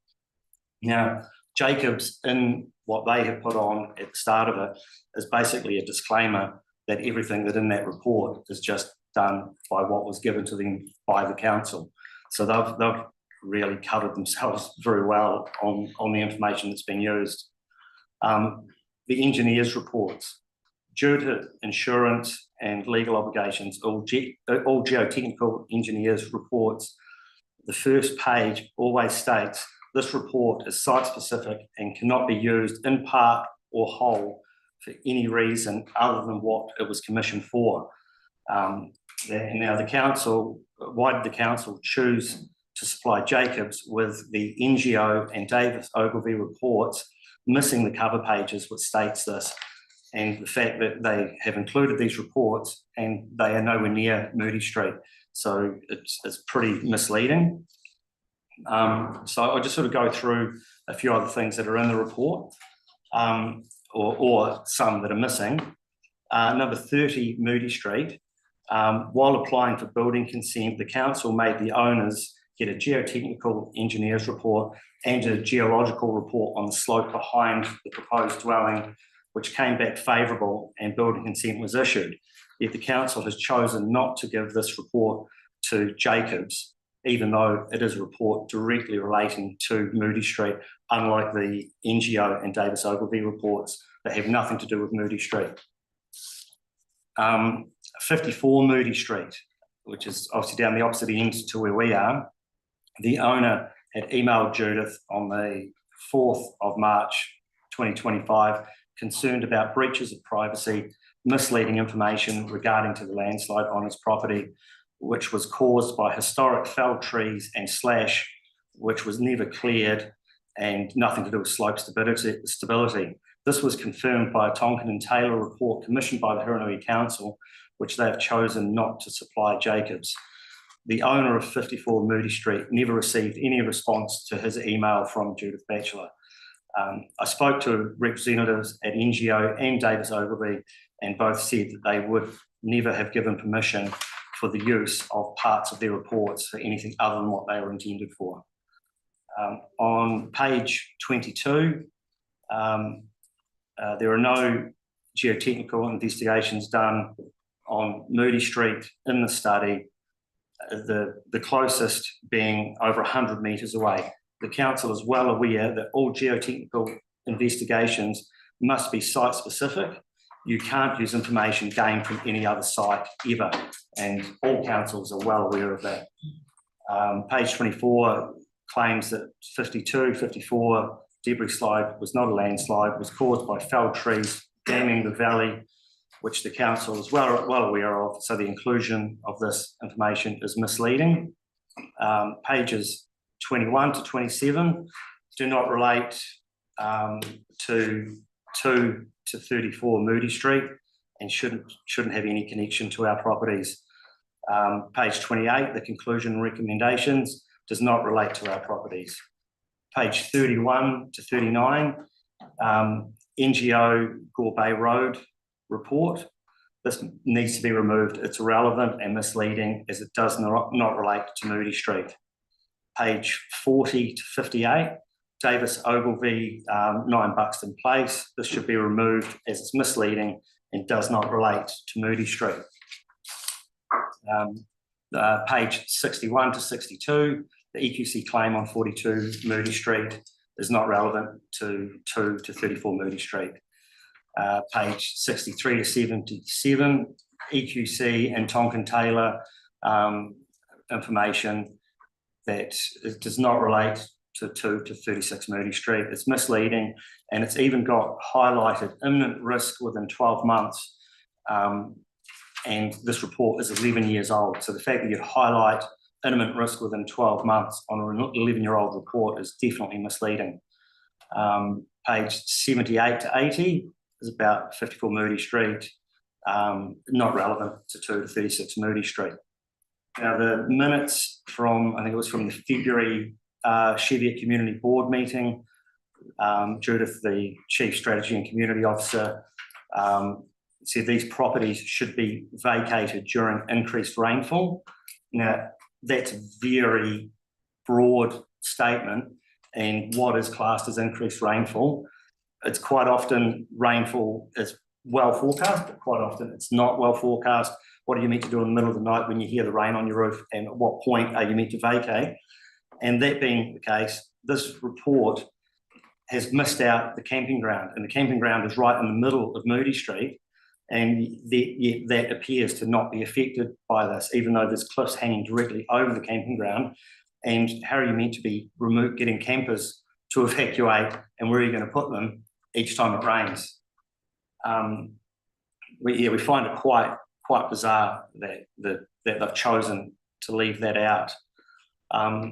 This desktop study does not at all relate to our properties, and remembering that we're here representing just number 2 to number 36, it does not relate to our properties at all.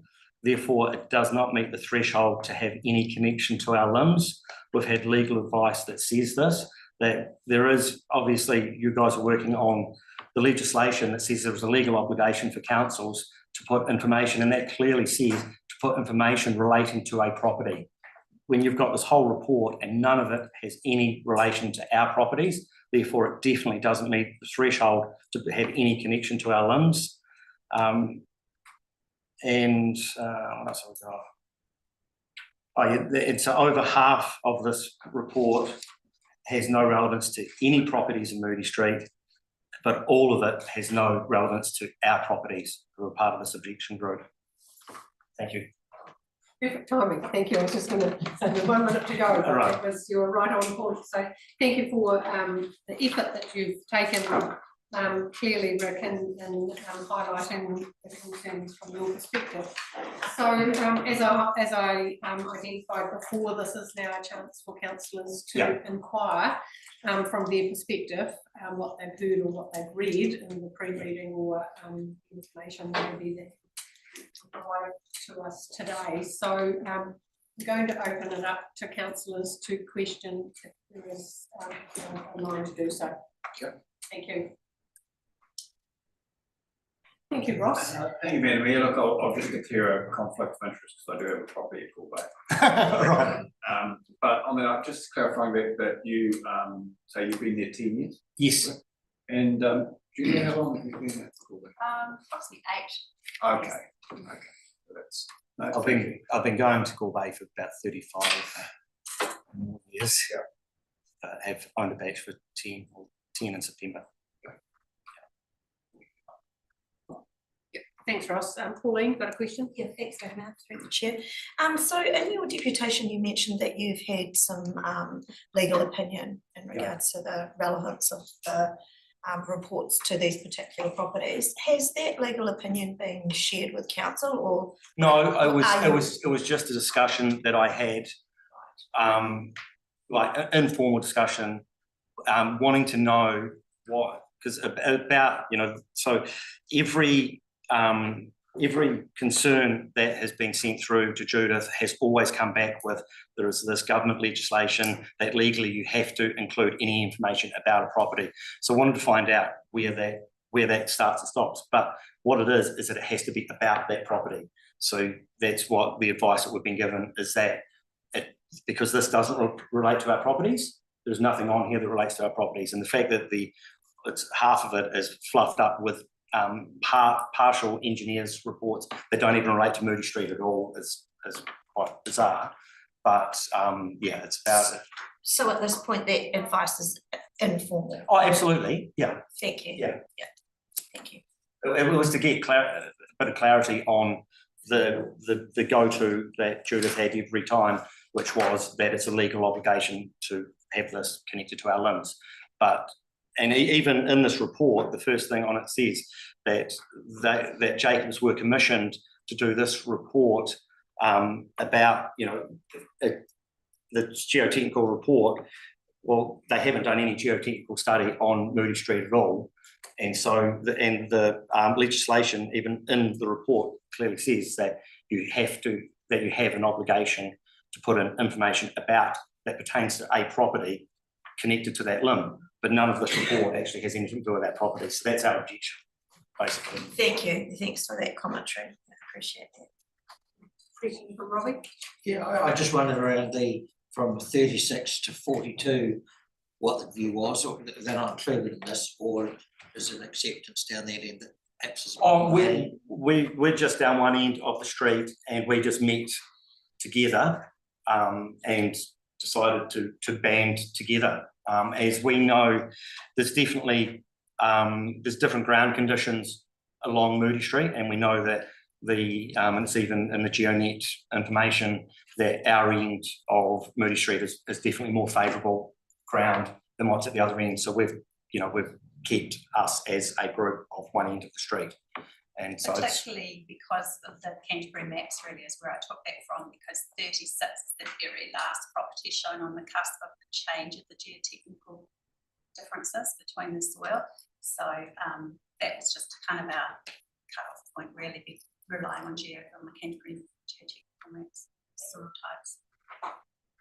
Yeah, I was sort of thinking along the same thing, to be fair, Robbie. Yeah. It's about the northern end versus the southern end on the technical analysis of the structure of the soil, the landscape, I guess. The southern end talked about geological. yeah, so the report that was done for 30 Moody Street backs up what the GeoNet, historic claims of different ground conditions are along the slope in Moody Street. Any other questions, councillors? I just want to clarify in my mind on page 28 in the Jacobs report, it talks about recommendations where to my read, and I'm not a technical read, it talks about further investigation required, further steps need to be taken to analyse the slope assessment and the accuracy of the data. And so I'm guessing that you would, to your way of thinking, that further work would provide a different subset of information from an individual.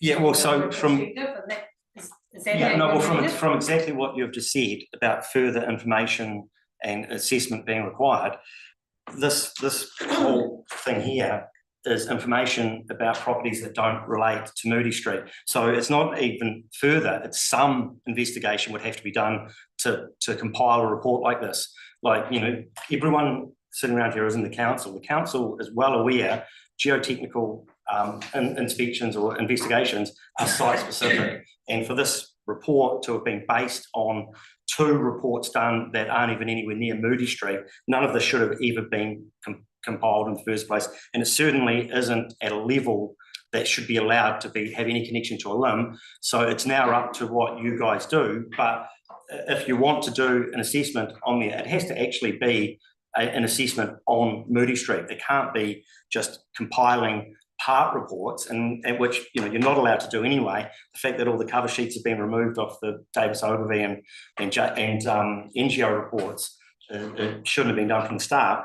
But if we felt that the report had been done properly with proper investigations and testing on the hill, well then that would be a totally different story. The fact that none of that has been done, that's where what we object to, because this doesn't meet the threshold of having any connection to our limbs.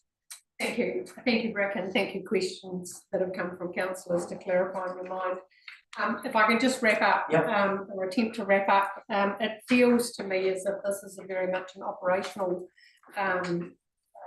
tool, but what I think in the minds of elected members, I'm assuming that you'll support me with this, that if I could ask officers to draw up a report and bring it back to elected members to assist our understanding of the report analysis, the limbs, and the implications or not of that. And I think that we owe it to ourselves as elected members to understand that data in this context, and if I can ask the report to come back in a prompt or timely manner so that we can understand that and provide some governance direction to that. But I'm also want to acknowledge that to my mind, this is an operational context. So do I have support from councillors that we just work through that process and instruct officers to provide that report as an agenda item in front of us in a timely appropriate manner? Thank you. I'm happy to move in that direction. That we ask that. Do I have support as a seconder for that motion? Thank you, Robbie. Are you clear on the expectation of the report? Yep. Thank you. All in agreement to that, please say aye. Aye. Those against, that motion's carried.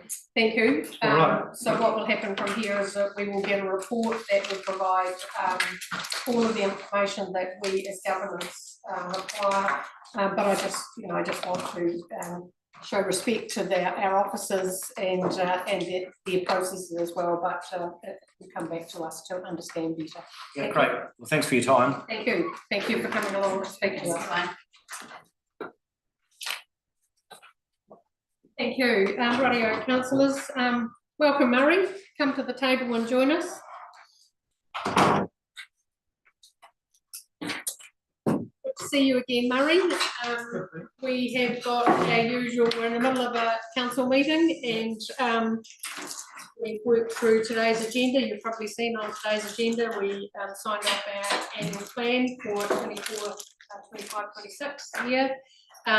But we are here to listen to whatever your story is you want to tell us. And usual convention, 10 minutes, 5 minutes, and then we need to get on with the work in hand. But it's great to see you and welcome. Okay. Thank you. I've compiled the submission without influence of any councillors in the room, so it's all been a moment back. I have spent about 70 hours watching Zoom meetings of operations and governments. Some tell me I'm a bit sick, but that's the way it is, and that's how I follow what's going on here. But anyway, I will start. I've come to speak to you all today to discuss my concerns around the responsibility that has been placed on Huronui District Council ratepayers with what I would deem to be irresponsible and reckless spending. Who is responsible for debt? Ratepayers. I'm deeply concerned that the council have lost sight of the key performance indicators and responsibilities to the people living in our district and are instead involving themselves in projects that are not their core business. Not only that, are mismanaging projects that are involving themselves in. The issue I have around this is the creation of unnecessary debt to ratepayers, the increasing lack of transparency through public excluded meetings, and the projects that have been undertaken so far without public consultation and are already behind not achieving the targets that councillors were talked into these deals with. There is too much time spent discussing $10,000 to $20,000 projects in this room, and yet $1 million projects are pushed through with ease. An example of this is the purchase of the Queen Mary grounds 2 years ago. This was an urgent informal meeting on Sunday the 9th of July without all councillors present, and no minutes were taken. And you could say, well, we didn't need minutes because we didn't make a decision, so I'm aware of that. The site was then purchased for 1.6 million with no consultation to the ratepayer or public. We're 21 months on from the purchase of this site. I've seen no plan for further due diligence. Information as ratepayers who funded this project. I've seen no rental of the houses.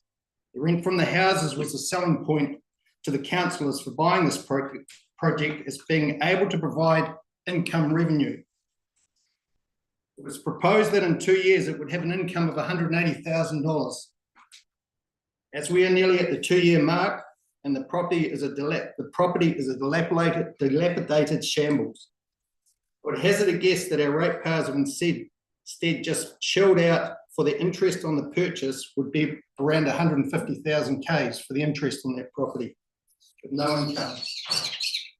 This again brings me to my point. The council have gone away from their core business and tried playing property developers. After 21 months, the project is well behind the projected timelines that was presented to me 18 months ago. So let's talk about the accountability. I would like the following questions answered. Who is the project manager for this project? Who is following up on the project timeline and targets? What assurances do you have that this project is still on track? What guarantees can you give us, the ratepayers, that this project will start showing us returns for our investments, and when? Where is the concept plan? With the project already behind and currently tracking unsuccessfully somehow, the council decided to have another go at leaving behind core business and playing property developers once again. The purchase of Rosewood Farm for $3.8 million. No public consultation again, a public excluded decision. It could be another Queen Mary disaster waiting to happen. I see our total debt at the moment is about 87 million, with a debt revenue ratio on the high side of 125%. I remember sitting in this room 18 months ago and councillors were aghast when we were at 80%. I'm aware that you as councillors and council employees are making decisions that involve significant financial commitments to ratepayers. At the end of your terms in council, you can walk away with zero responsibility for the debt you have put all of us ratepayers in. I'm concerned at the lack of care and thought towards future thinking, and at a time of severe financial hardship for people around this country and within our district. I do not hear robust questioning, challenging, and accountability in any of these conversations that result in huge debt to ratepayers. This is incredibly disappointing. When I think of the responsibility I feel towards supporting those in our district and feel great empathy towards those suffering financially, I considered my way to help by running for council. However, I look at the culture of the decision-making around the table from Zoom meeting videos I've been watching, and I know I could not align myself with this team. My values hold strong to transparency and accountability, responsibility, which isn't what I see within these walls. Stop the vanity projects and focus on core business. My office still stands to support the councillors in unpacking the opportunities that are presented to them and whether or not they make sound financial and social sense. So in conclusion to my submission, I'd like to ask the Mayor to outline clearly and directly how this submission will be treated and discussed, when and by whom. Who will be writing a detailed response, and when will I receive that? That's my submission. Thank you, Murray. Before we look at providing a response for you, I'll just test councillors to see if they've got any questions to clarify in their mind what they've heard today in your presentation, in your presentation. Thank you. Questions, councillors? Thanks, Vanessa. Through the chair, no question, but I want to add that, I want to say that you have raised some valid questions. Thank you. Thanks, Karen. Thanks, I don't have a question either, but I want to thank you for the time you've put into your submission and for bringing that here today. And I guess that a lot of what you've raised, you know, has, I guess, hit a nerve for me, because although I'm not standing again, I certainly will take with me a lot of the worries that I've experienced during my time here. Yeah, so thank you very much for your time and your challenge, actually. Any other comments or questions? So I guess what you're looking for now, Murray, is an outcome from today's discussion, and I need to make sure that we cover off all of the questions. I mean, a lot was around core business, debt for ratepayers, the purchase of the Queen Mary site, and plans around project management, keeping that on track, return for investment, some concept planning, so we can get that to you. You also talked about the recent purchase of the Ashworth Road site. You may or may not be aware, on the website there is what we call the Amberley Coastal Adaptation Plan, and you know, that's a strategic document, I guess, and there is also a document on the website around proactive relocation that sort of sits in the thinking, I guess the strategic thinking at a high level. I'm just giving you this information at a, as I'm thinking about it now, so there are some strategic documents that do sit beside that. And happily respond in a letter to confirm those, where those documents sit and how they fit or align with some of the recent land purchase that we have made on behalf of the district.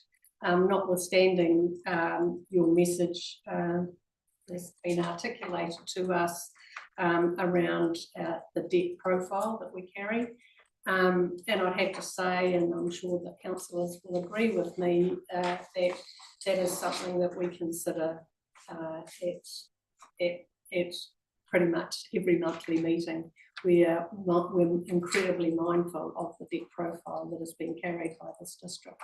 So your message sits with all of us, but it's not a question that hasn't been raised. I think the frustrations of sitting through 70 odd hours of this Zoom meetings, and then we get to a piece at 1 o'clock, oh, it's a public excluded meeting, and then, you know, we see purchases that are done behind. If we're so transparent and so accountable here, why can't we talk those meetings in public and let the public know we're spending 3.8 million, and let the public know we might be relocating people, we might be doing this, we might be doing that, but don't come out and ambush us. You know, there's a lot of people in the community that aren't fools, and they don't need to be ambushed by some of this information that's not coming out.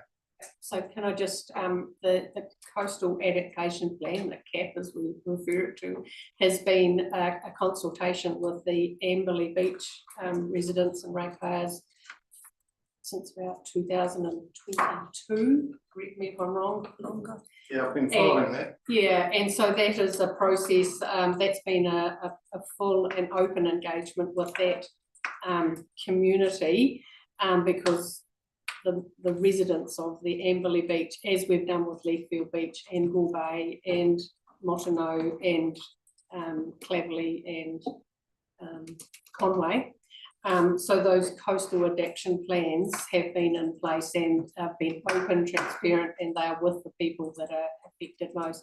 And there has been times, of course, through that journey where new people have come into the beach community, and you know, you have to go back and bring everybody back on that pathway to understand the triggers that sit inside that coastal adaptation. Yeah, and following central government's policies on coastal adaptation and that, I really do look and say, well, where do we draw the line where council, local councils stand in and take this whole thing by the horns? Where are they saying, you know, council only need to do X amount, leave it to central government Yeah, it's an interesting one there because we're still covering the debt from the Waikaura earthquake. And I think we'll have that paid off in the life of this LTP. Can you just tell me when that will be?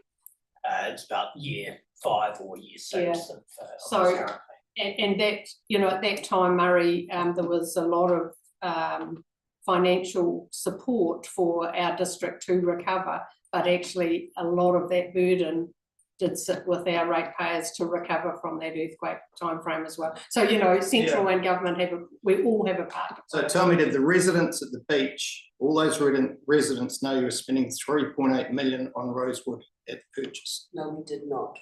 No. So those people also have a choice to go there, I guess, reading between the lines in the last few days. But if they're beach people, they may not want to be suburban people.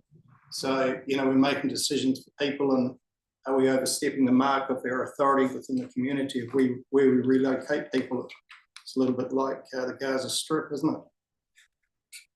Not really, but Not really. That's a pretty unfair analysis. no, but you know, like people don't want to go where they don't want to go. So I mean, it's, you know, if the people at the beach don't want to go there. Yeah. But anyway, that's something to be talked about. But a lot of it is through not having clear dialogue or whatever within the community and watching. And when I'm watching the meetings, that I'm going, well, hang on, where's this going? Where are we here? Yeah. And I guess the other point to note that on every council agenda, I mean, we've got some PE information today. Councillors need to agree that that meets the threshold to, you know, and it's mostly, I can't remember the. Why can't we, if it's so transparent and accountable, we can open the meetings up? Why can't we open the meetings up? Yeah, I mean, I guess in the you'll understand the matter of land acquisition, you know, there are some commercial sensitivities at play there as well. So I think as a council, we're trying our very best to ensure that our community have all of the information, but I accept the fact that there are some things that we had key excluded meetings on the road out here that the people are wanting tar sealed in that, you know, like it's only a tar sealed road policy. We didn't have to have public excluded over a tar sealed road. But I guess that the part that was public excluded in regard to Maskell's Road, Murray, was around the tendering process and the number of. Even the tendering should be open.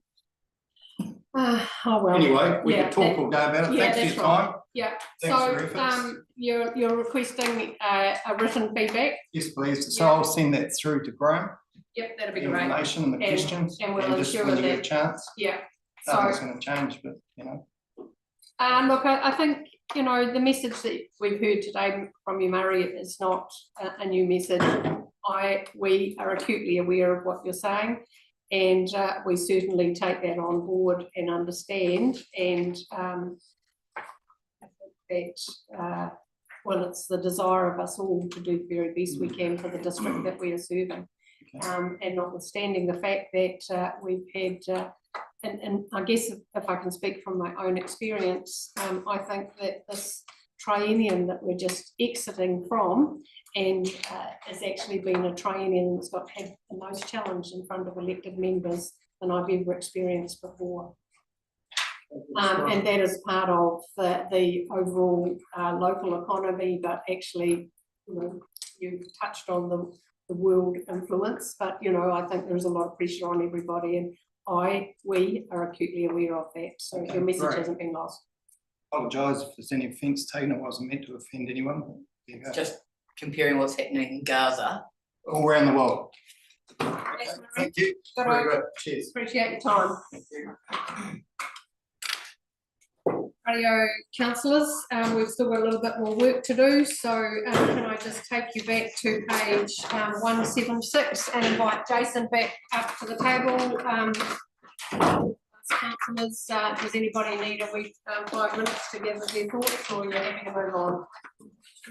Move on. Radio, we'll move on. Thanks, Jason. We'll go back to page 176. Okay, thanks, Mayor. So the last component of the financial report that we have covered is the financial report itself, and it starts off on page 179. So it's in the format for the result for May and the year to date, knowing that we've got 1 month left of the financial year. So as it currently stands, our total income was 57.8 million. It's about 2.25 million above what we had budgeted for. And the total expenditure is 61.9 million. $1,000 less than what we had budgeted for. And total CapEx, you can see here, total budget for the year to date, or total expenditure for the year to date is 21.6 million. We were planning for the first 11 months to spend 21.7, so we're overall very close. And then it's broken down into the activities. So on page 180, the water supplies, and most of the variances that have been identified for the year to date have been identified pretty early on in the financial year. The rates account, we will receive the final instalment of rates from the Council for the Ashley Water in we have actually received it in June, so it'll resolve that timing variance will resolve itself.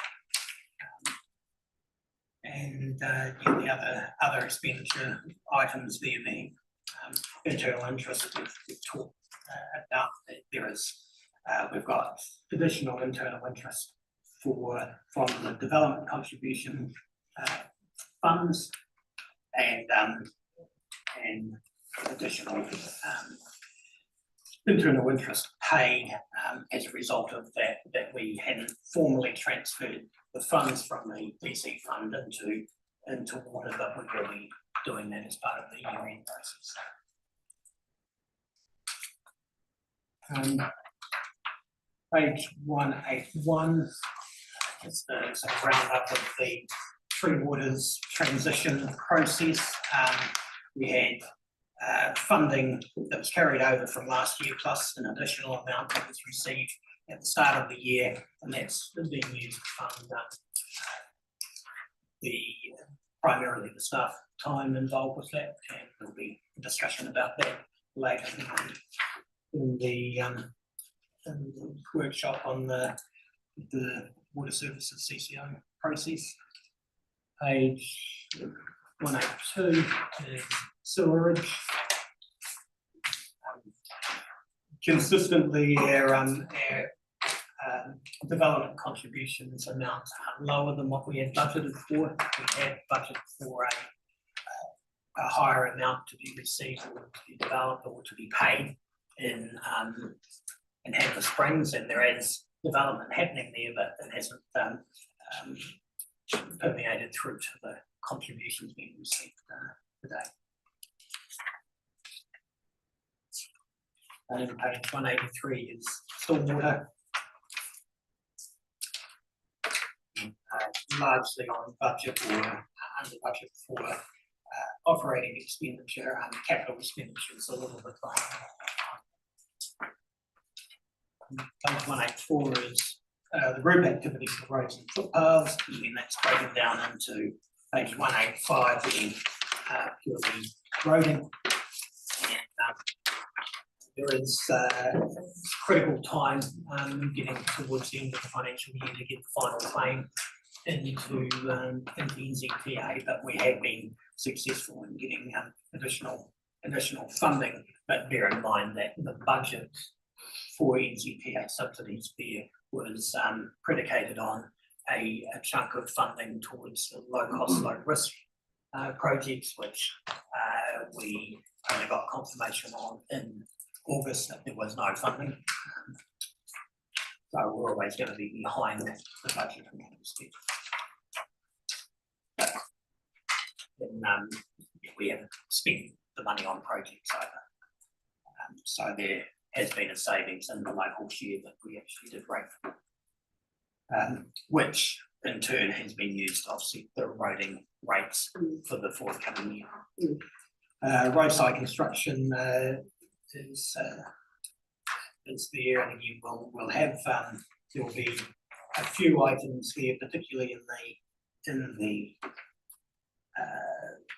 specific roadside construction funds for each of the various rating areas that will most likely be carried forward into the next financial year, knowing that Cheviot had resolved to spend some more money, but you know, the likes of Hanna Springs, Hiranui, likely that the money will need to be carried forward. Will be carried The funds will certainly be carried forward, whether there's specific projects that have been budgeted for, that will be carried forward as well, but generally they're at the discretion of the relevant committees. Okay, page 187, right, so at the end of May, we had recorded the deposit on the Ashworth Road lot. The actual settlement occurred on the 11th of June, so that will come through in the final financial report for the year.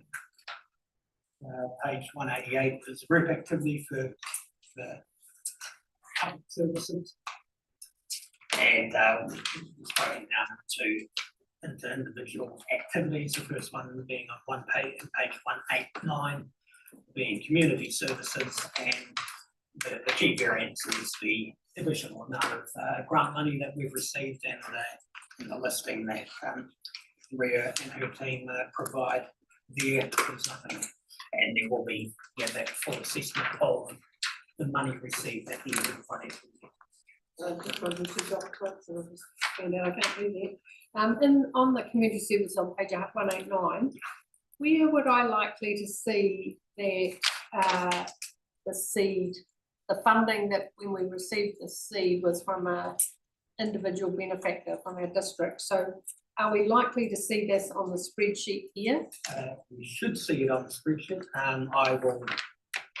Yeah, it probably needs to be in that. Yeah. In that thing, doesn't it? Yeah. Okay. Yeah. Let me follow that one up. Yeah, that'd be great. Thank you.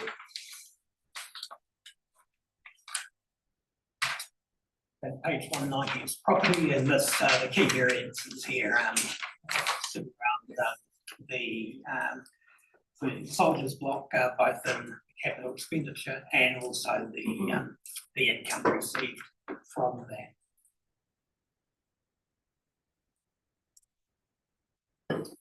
And some other variances in the capital program, which we can go through to later. Page 191 is reserves, and there's just been a significant amount of expenditure in the reserves for Amberley, of which the majority of those have been funded from development contribution funds. So there was a purchase of the neighbourhood reserve that was made ahead of when we had budgeted for. Page 192 is emergency services. Generally, we are under budget for our operating expenditure, mainly around the satellite broadband system hasn't been incurred yet. So that'll be unlikely to happen this financial year, or? I don't have line of sight on that. It's dependent on and Starlight. Right. It seems to be increasing slower, where they can't get hold of the but essentially increasing slower than Okay, right. Yeah, there's a significant amount attached to that project, so that doesn't occur this year, even though it's recorded as operating expenditure, and might be an item that we do actively carry forward into the next year. Okay. So you'll just keep us on line of sight over that. Yeah, okay. Cool, thank you. Libraries, some unspent expenditure both in contract for for the 11 months, and as I mentioned before, the timing of subdivisions. So it meant the development contributions are lower than what we allowed for. And the final component of the services is waste minimisation, and you can see here that the waste levies are up on budget, but also the transfer station fees are significantly up on budget. And the transfer stations, there are costs relating to the aftercare costs relating to the Waikare landfill, but also there was some planning work for the new transfer station relocation. Again, amounts that will most likely be carried forward into the next financial year. Page 195 is the group activity for regulatory services, and it's broken down into resource management planning on page 196.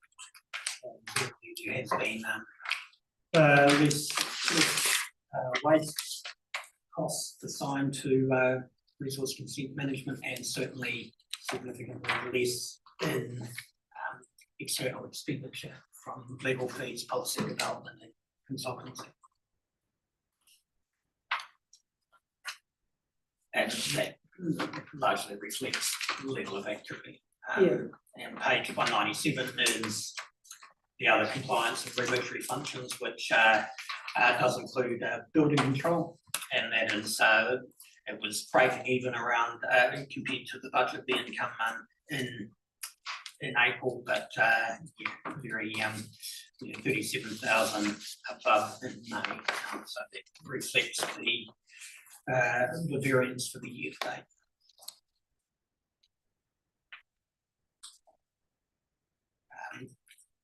date. There is some additional expenditure in building in particular relating to consent processing, the use of consultants, and also GoGet licensing, which will be a thing of the past when we transition to a new ERP system once building and regulatory modules are available.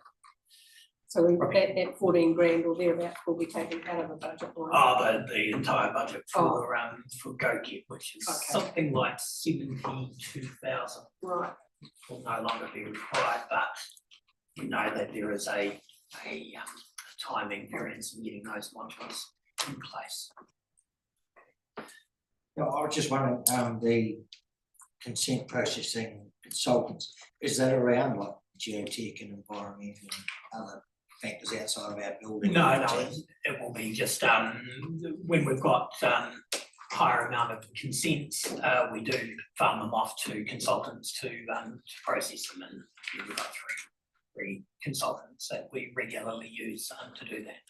And it's to assist us in making the 20-day turnaround. Yeah. Great, thank you. So page 198 is the thermal pools and spa. So the result for May was a loss of 192,000, which is, we had budgeted to record a loss of 179,000, so it's about 13,000, a negative variance of 13,000 for May, but May is never a flash month for the pools. And so for the year to date, the profit from the pools is sitting at 2.3 million, about 400,000 lower than what we had budgeted for. Bearing in mind that we had forecast that to be 500,000 lower than by the end of the year. So hopefully, if we break meet our budget in June, given that there were two long weekends, we're going to end the financial year better than what we were forecasting. We're still going to be below what the budget was, but it's could be a lot worse. Thanks, Pauline. Yeah, thanks, Jason. Fingers crossed for good good numbers. although, yeah, we'll see. No great surprises there because we've been tracking this, but I guess I just wanted to note, the cafe, is somewhere between a quarter and a third down on the full year budget. Also, just have a question about employment costs. So I note there at point 2, you've said costs incurred in the recruitment of a new general manager, $30,000. I mean, obviously that won't be perhaps all associated with that recruitment, but that seems like a huge variance. Maybe it is all of that. That sort of That's- level of staffing is it is, I think, be able to reflect what the recruitment last time we went out to the market for CEO. Yeah, right. So I guess my question around that is, for such a position, we never know when people are necessarily going to move on. I mean, the example of a CEO recruitment process is maybe a little bit different because we do have a specific role and contract. But do we allow for, potential recruitment? Not Should we? specifically. We probably should. It's like a lot of things. Do you rate for it? Budget for it, set the rates accordingly, and then not use it. It's to the boss. Yeah. I mean, I guess that's just a big chunk of change. Yes. Yeah. So we did look at different providers, who recruited for that role, important that we've got the right person. Absolutely. Value for money, and what we did, we paid the market rate, and remember that the market rate for these roles is based on percentage of salary. So that's the way it works. As far as generally our recruitment's done in-house, but when we have specific roles like this, we go out of house. If we look at for the executive team, we could budget for it, but I know the executive team here now currently has 70 years experience.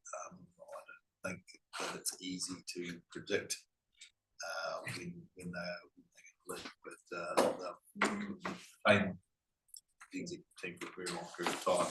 I wouldn't like to try and budget. I guess I'm maybe just a little bit out of touch with the recruitment costs, market costs for it. That's all. Forgive my surprise. Yeah, no surprise, nothing specific to this case at all, but it highlights to me, I'd rather see money spent to retain good staff than to try and work out to replace them from good experience. Jason looked like he was about to ask for Okay. Thank you. Right, so page 199 is for government and corporate, and then it's broken down for governance. And,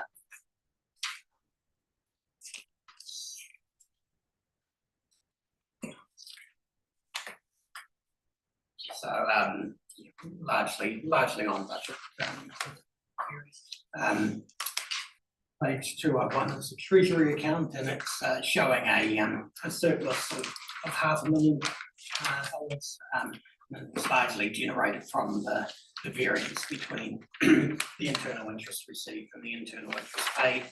But the line item other income there does include rate penalties, which is about 40,000 above budget. And we've also got some external interest received of 171,000. So we hadn't budgeted to receive any external interest, but when we do have spare funds, goes into an interest-bearing core account and build up some cash. And corporate services. Some key variances, some external costs relating to Three Waters planning team hadn't been incurred or were well under budget, as well as some maintenance costs for the depots. And then we're over budget on capital expenditure, mainly due to the costs of implementing Datascape, which we had utilised budgets that were allowed for in the next 3 or 4 years to make that possible. And finally, earthquake recovery, sitting there, generally our expenditure is a lot lower than what we had budgeted for, and our income is slightly higher. So the surpluses, you know, if we record surpluses there, it would mean that the debt relating to the earthquake will be paid off soon. And then the final 5 pages of the financial report is just a capital expenditure report.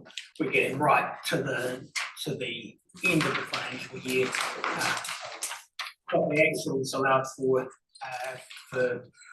year to date to May, the commitments that we've already allowed for to give a year to date figure plus those commitments.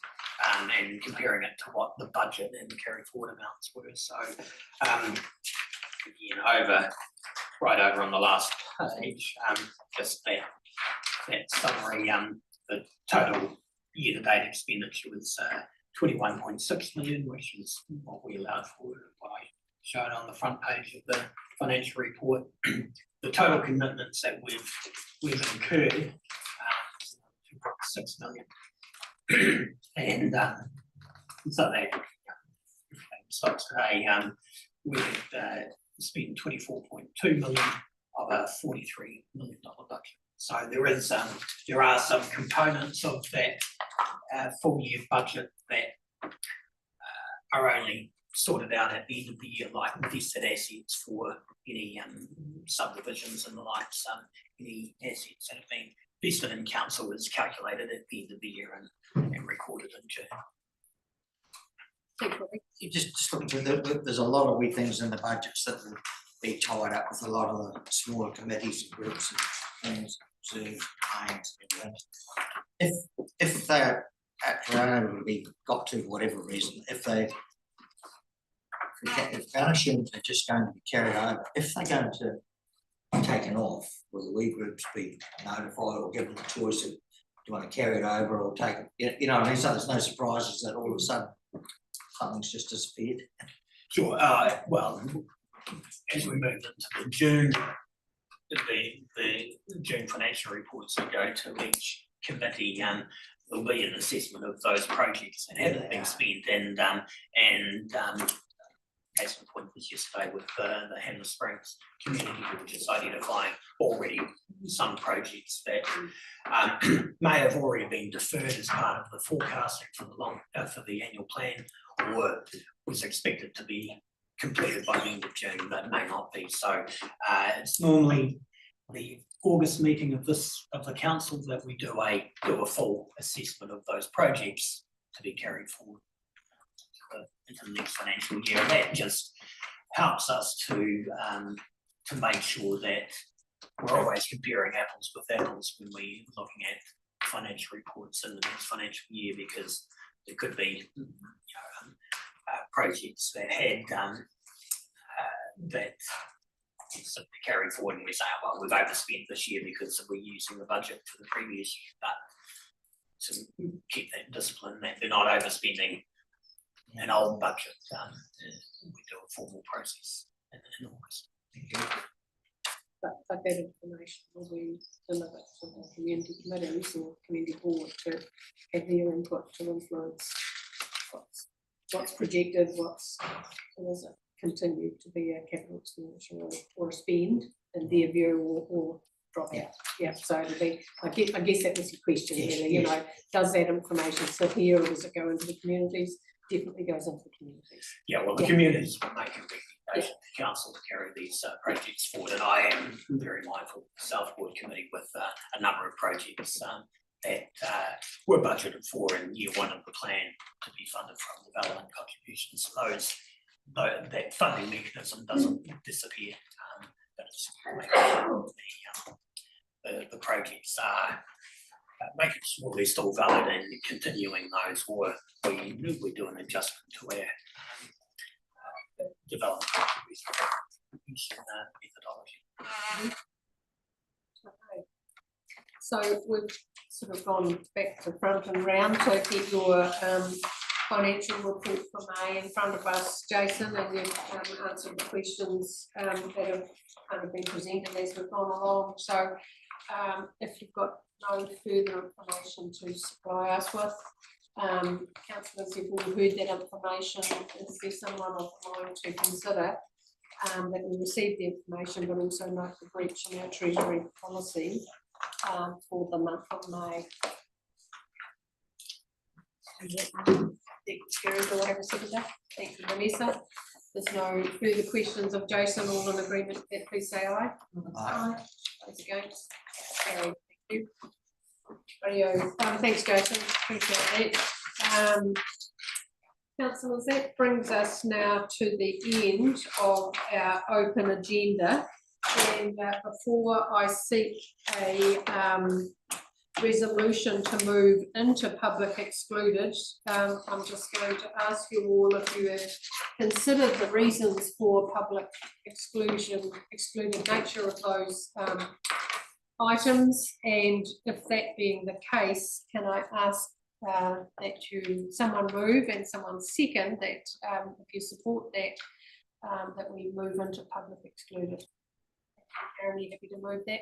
Ross, are you happy to second it? So thanks, councillors. If there's no further discussion, I'll put the motion that we move into public excluded for the reasons noted in the paper. All in agreement to that, please say aye. Aye. Those against? Carried. Thank you. So we'll just give Graham a wee bit of time to manage the system. I'm sorry, Paula, thank you for coming along today.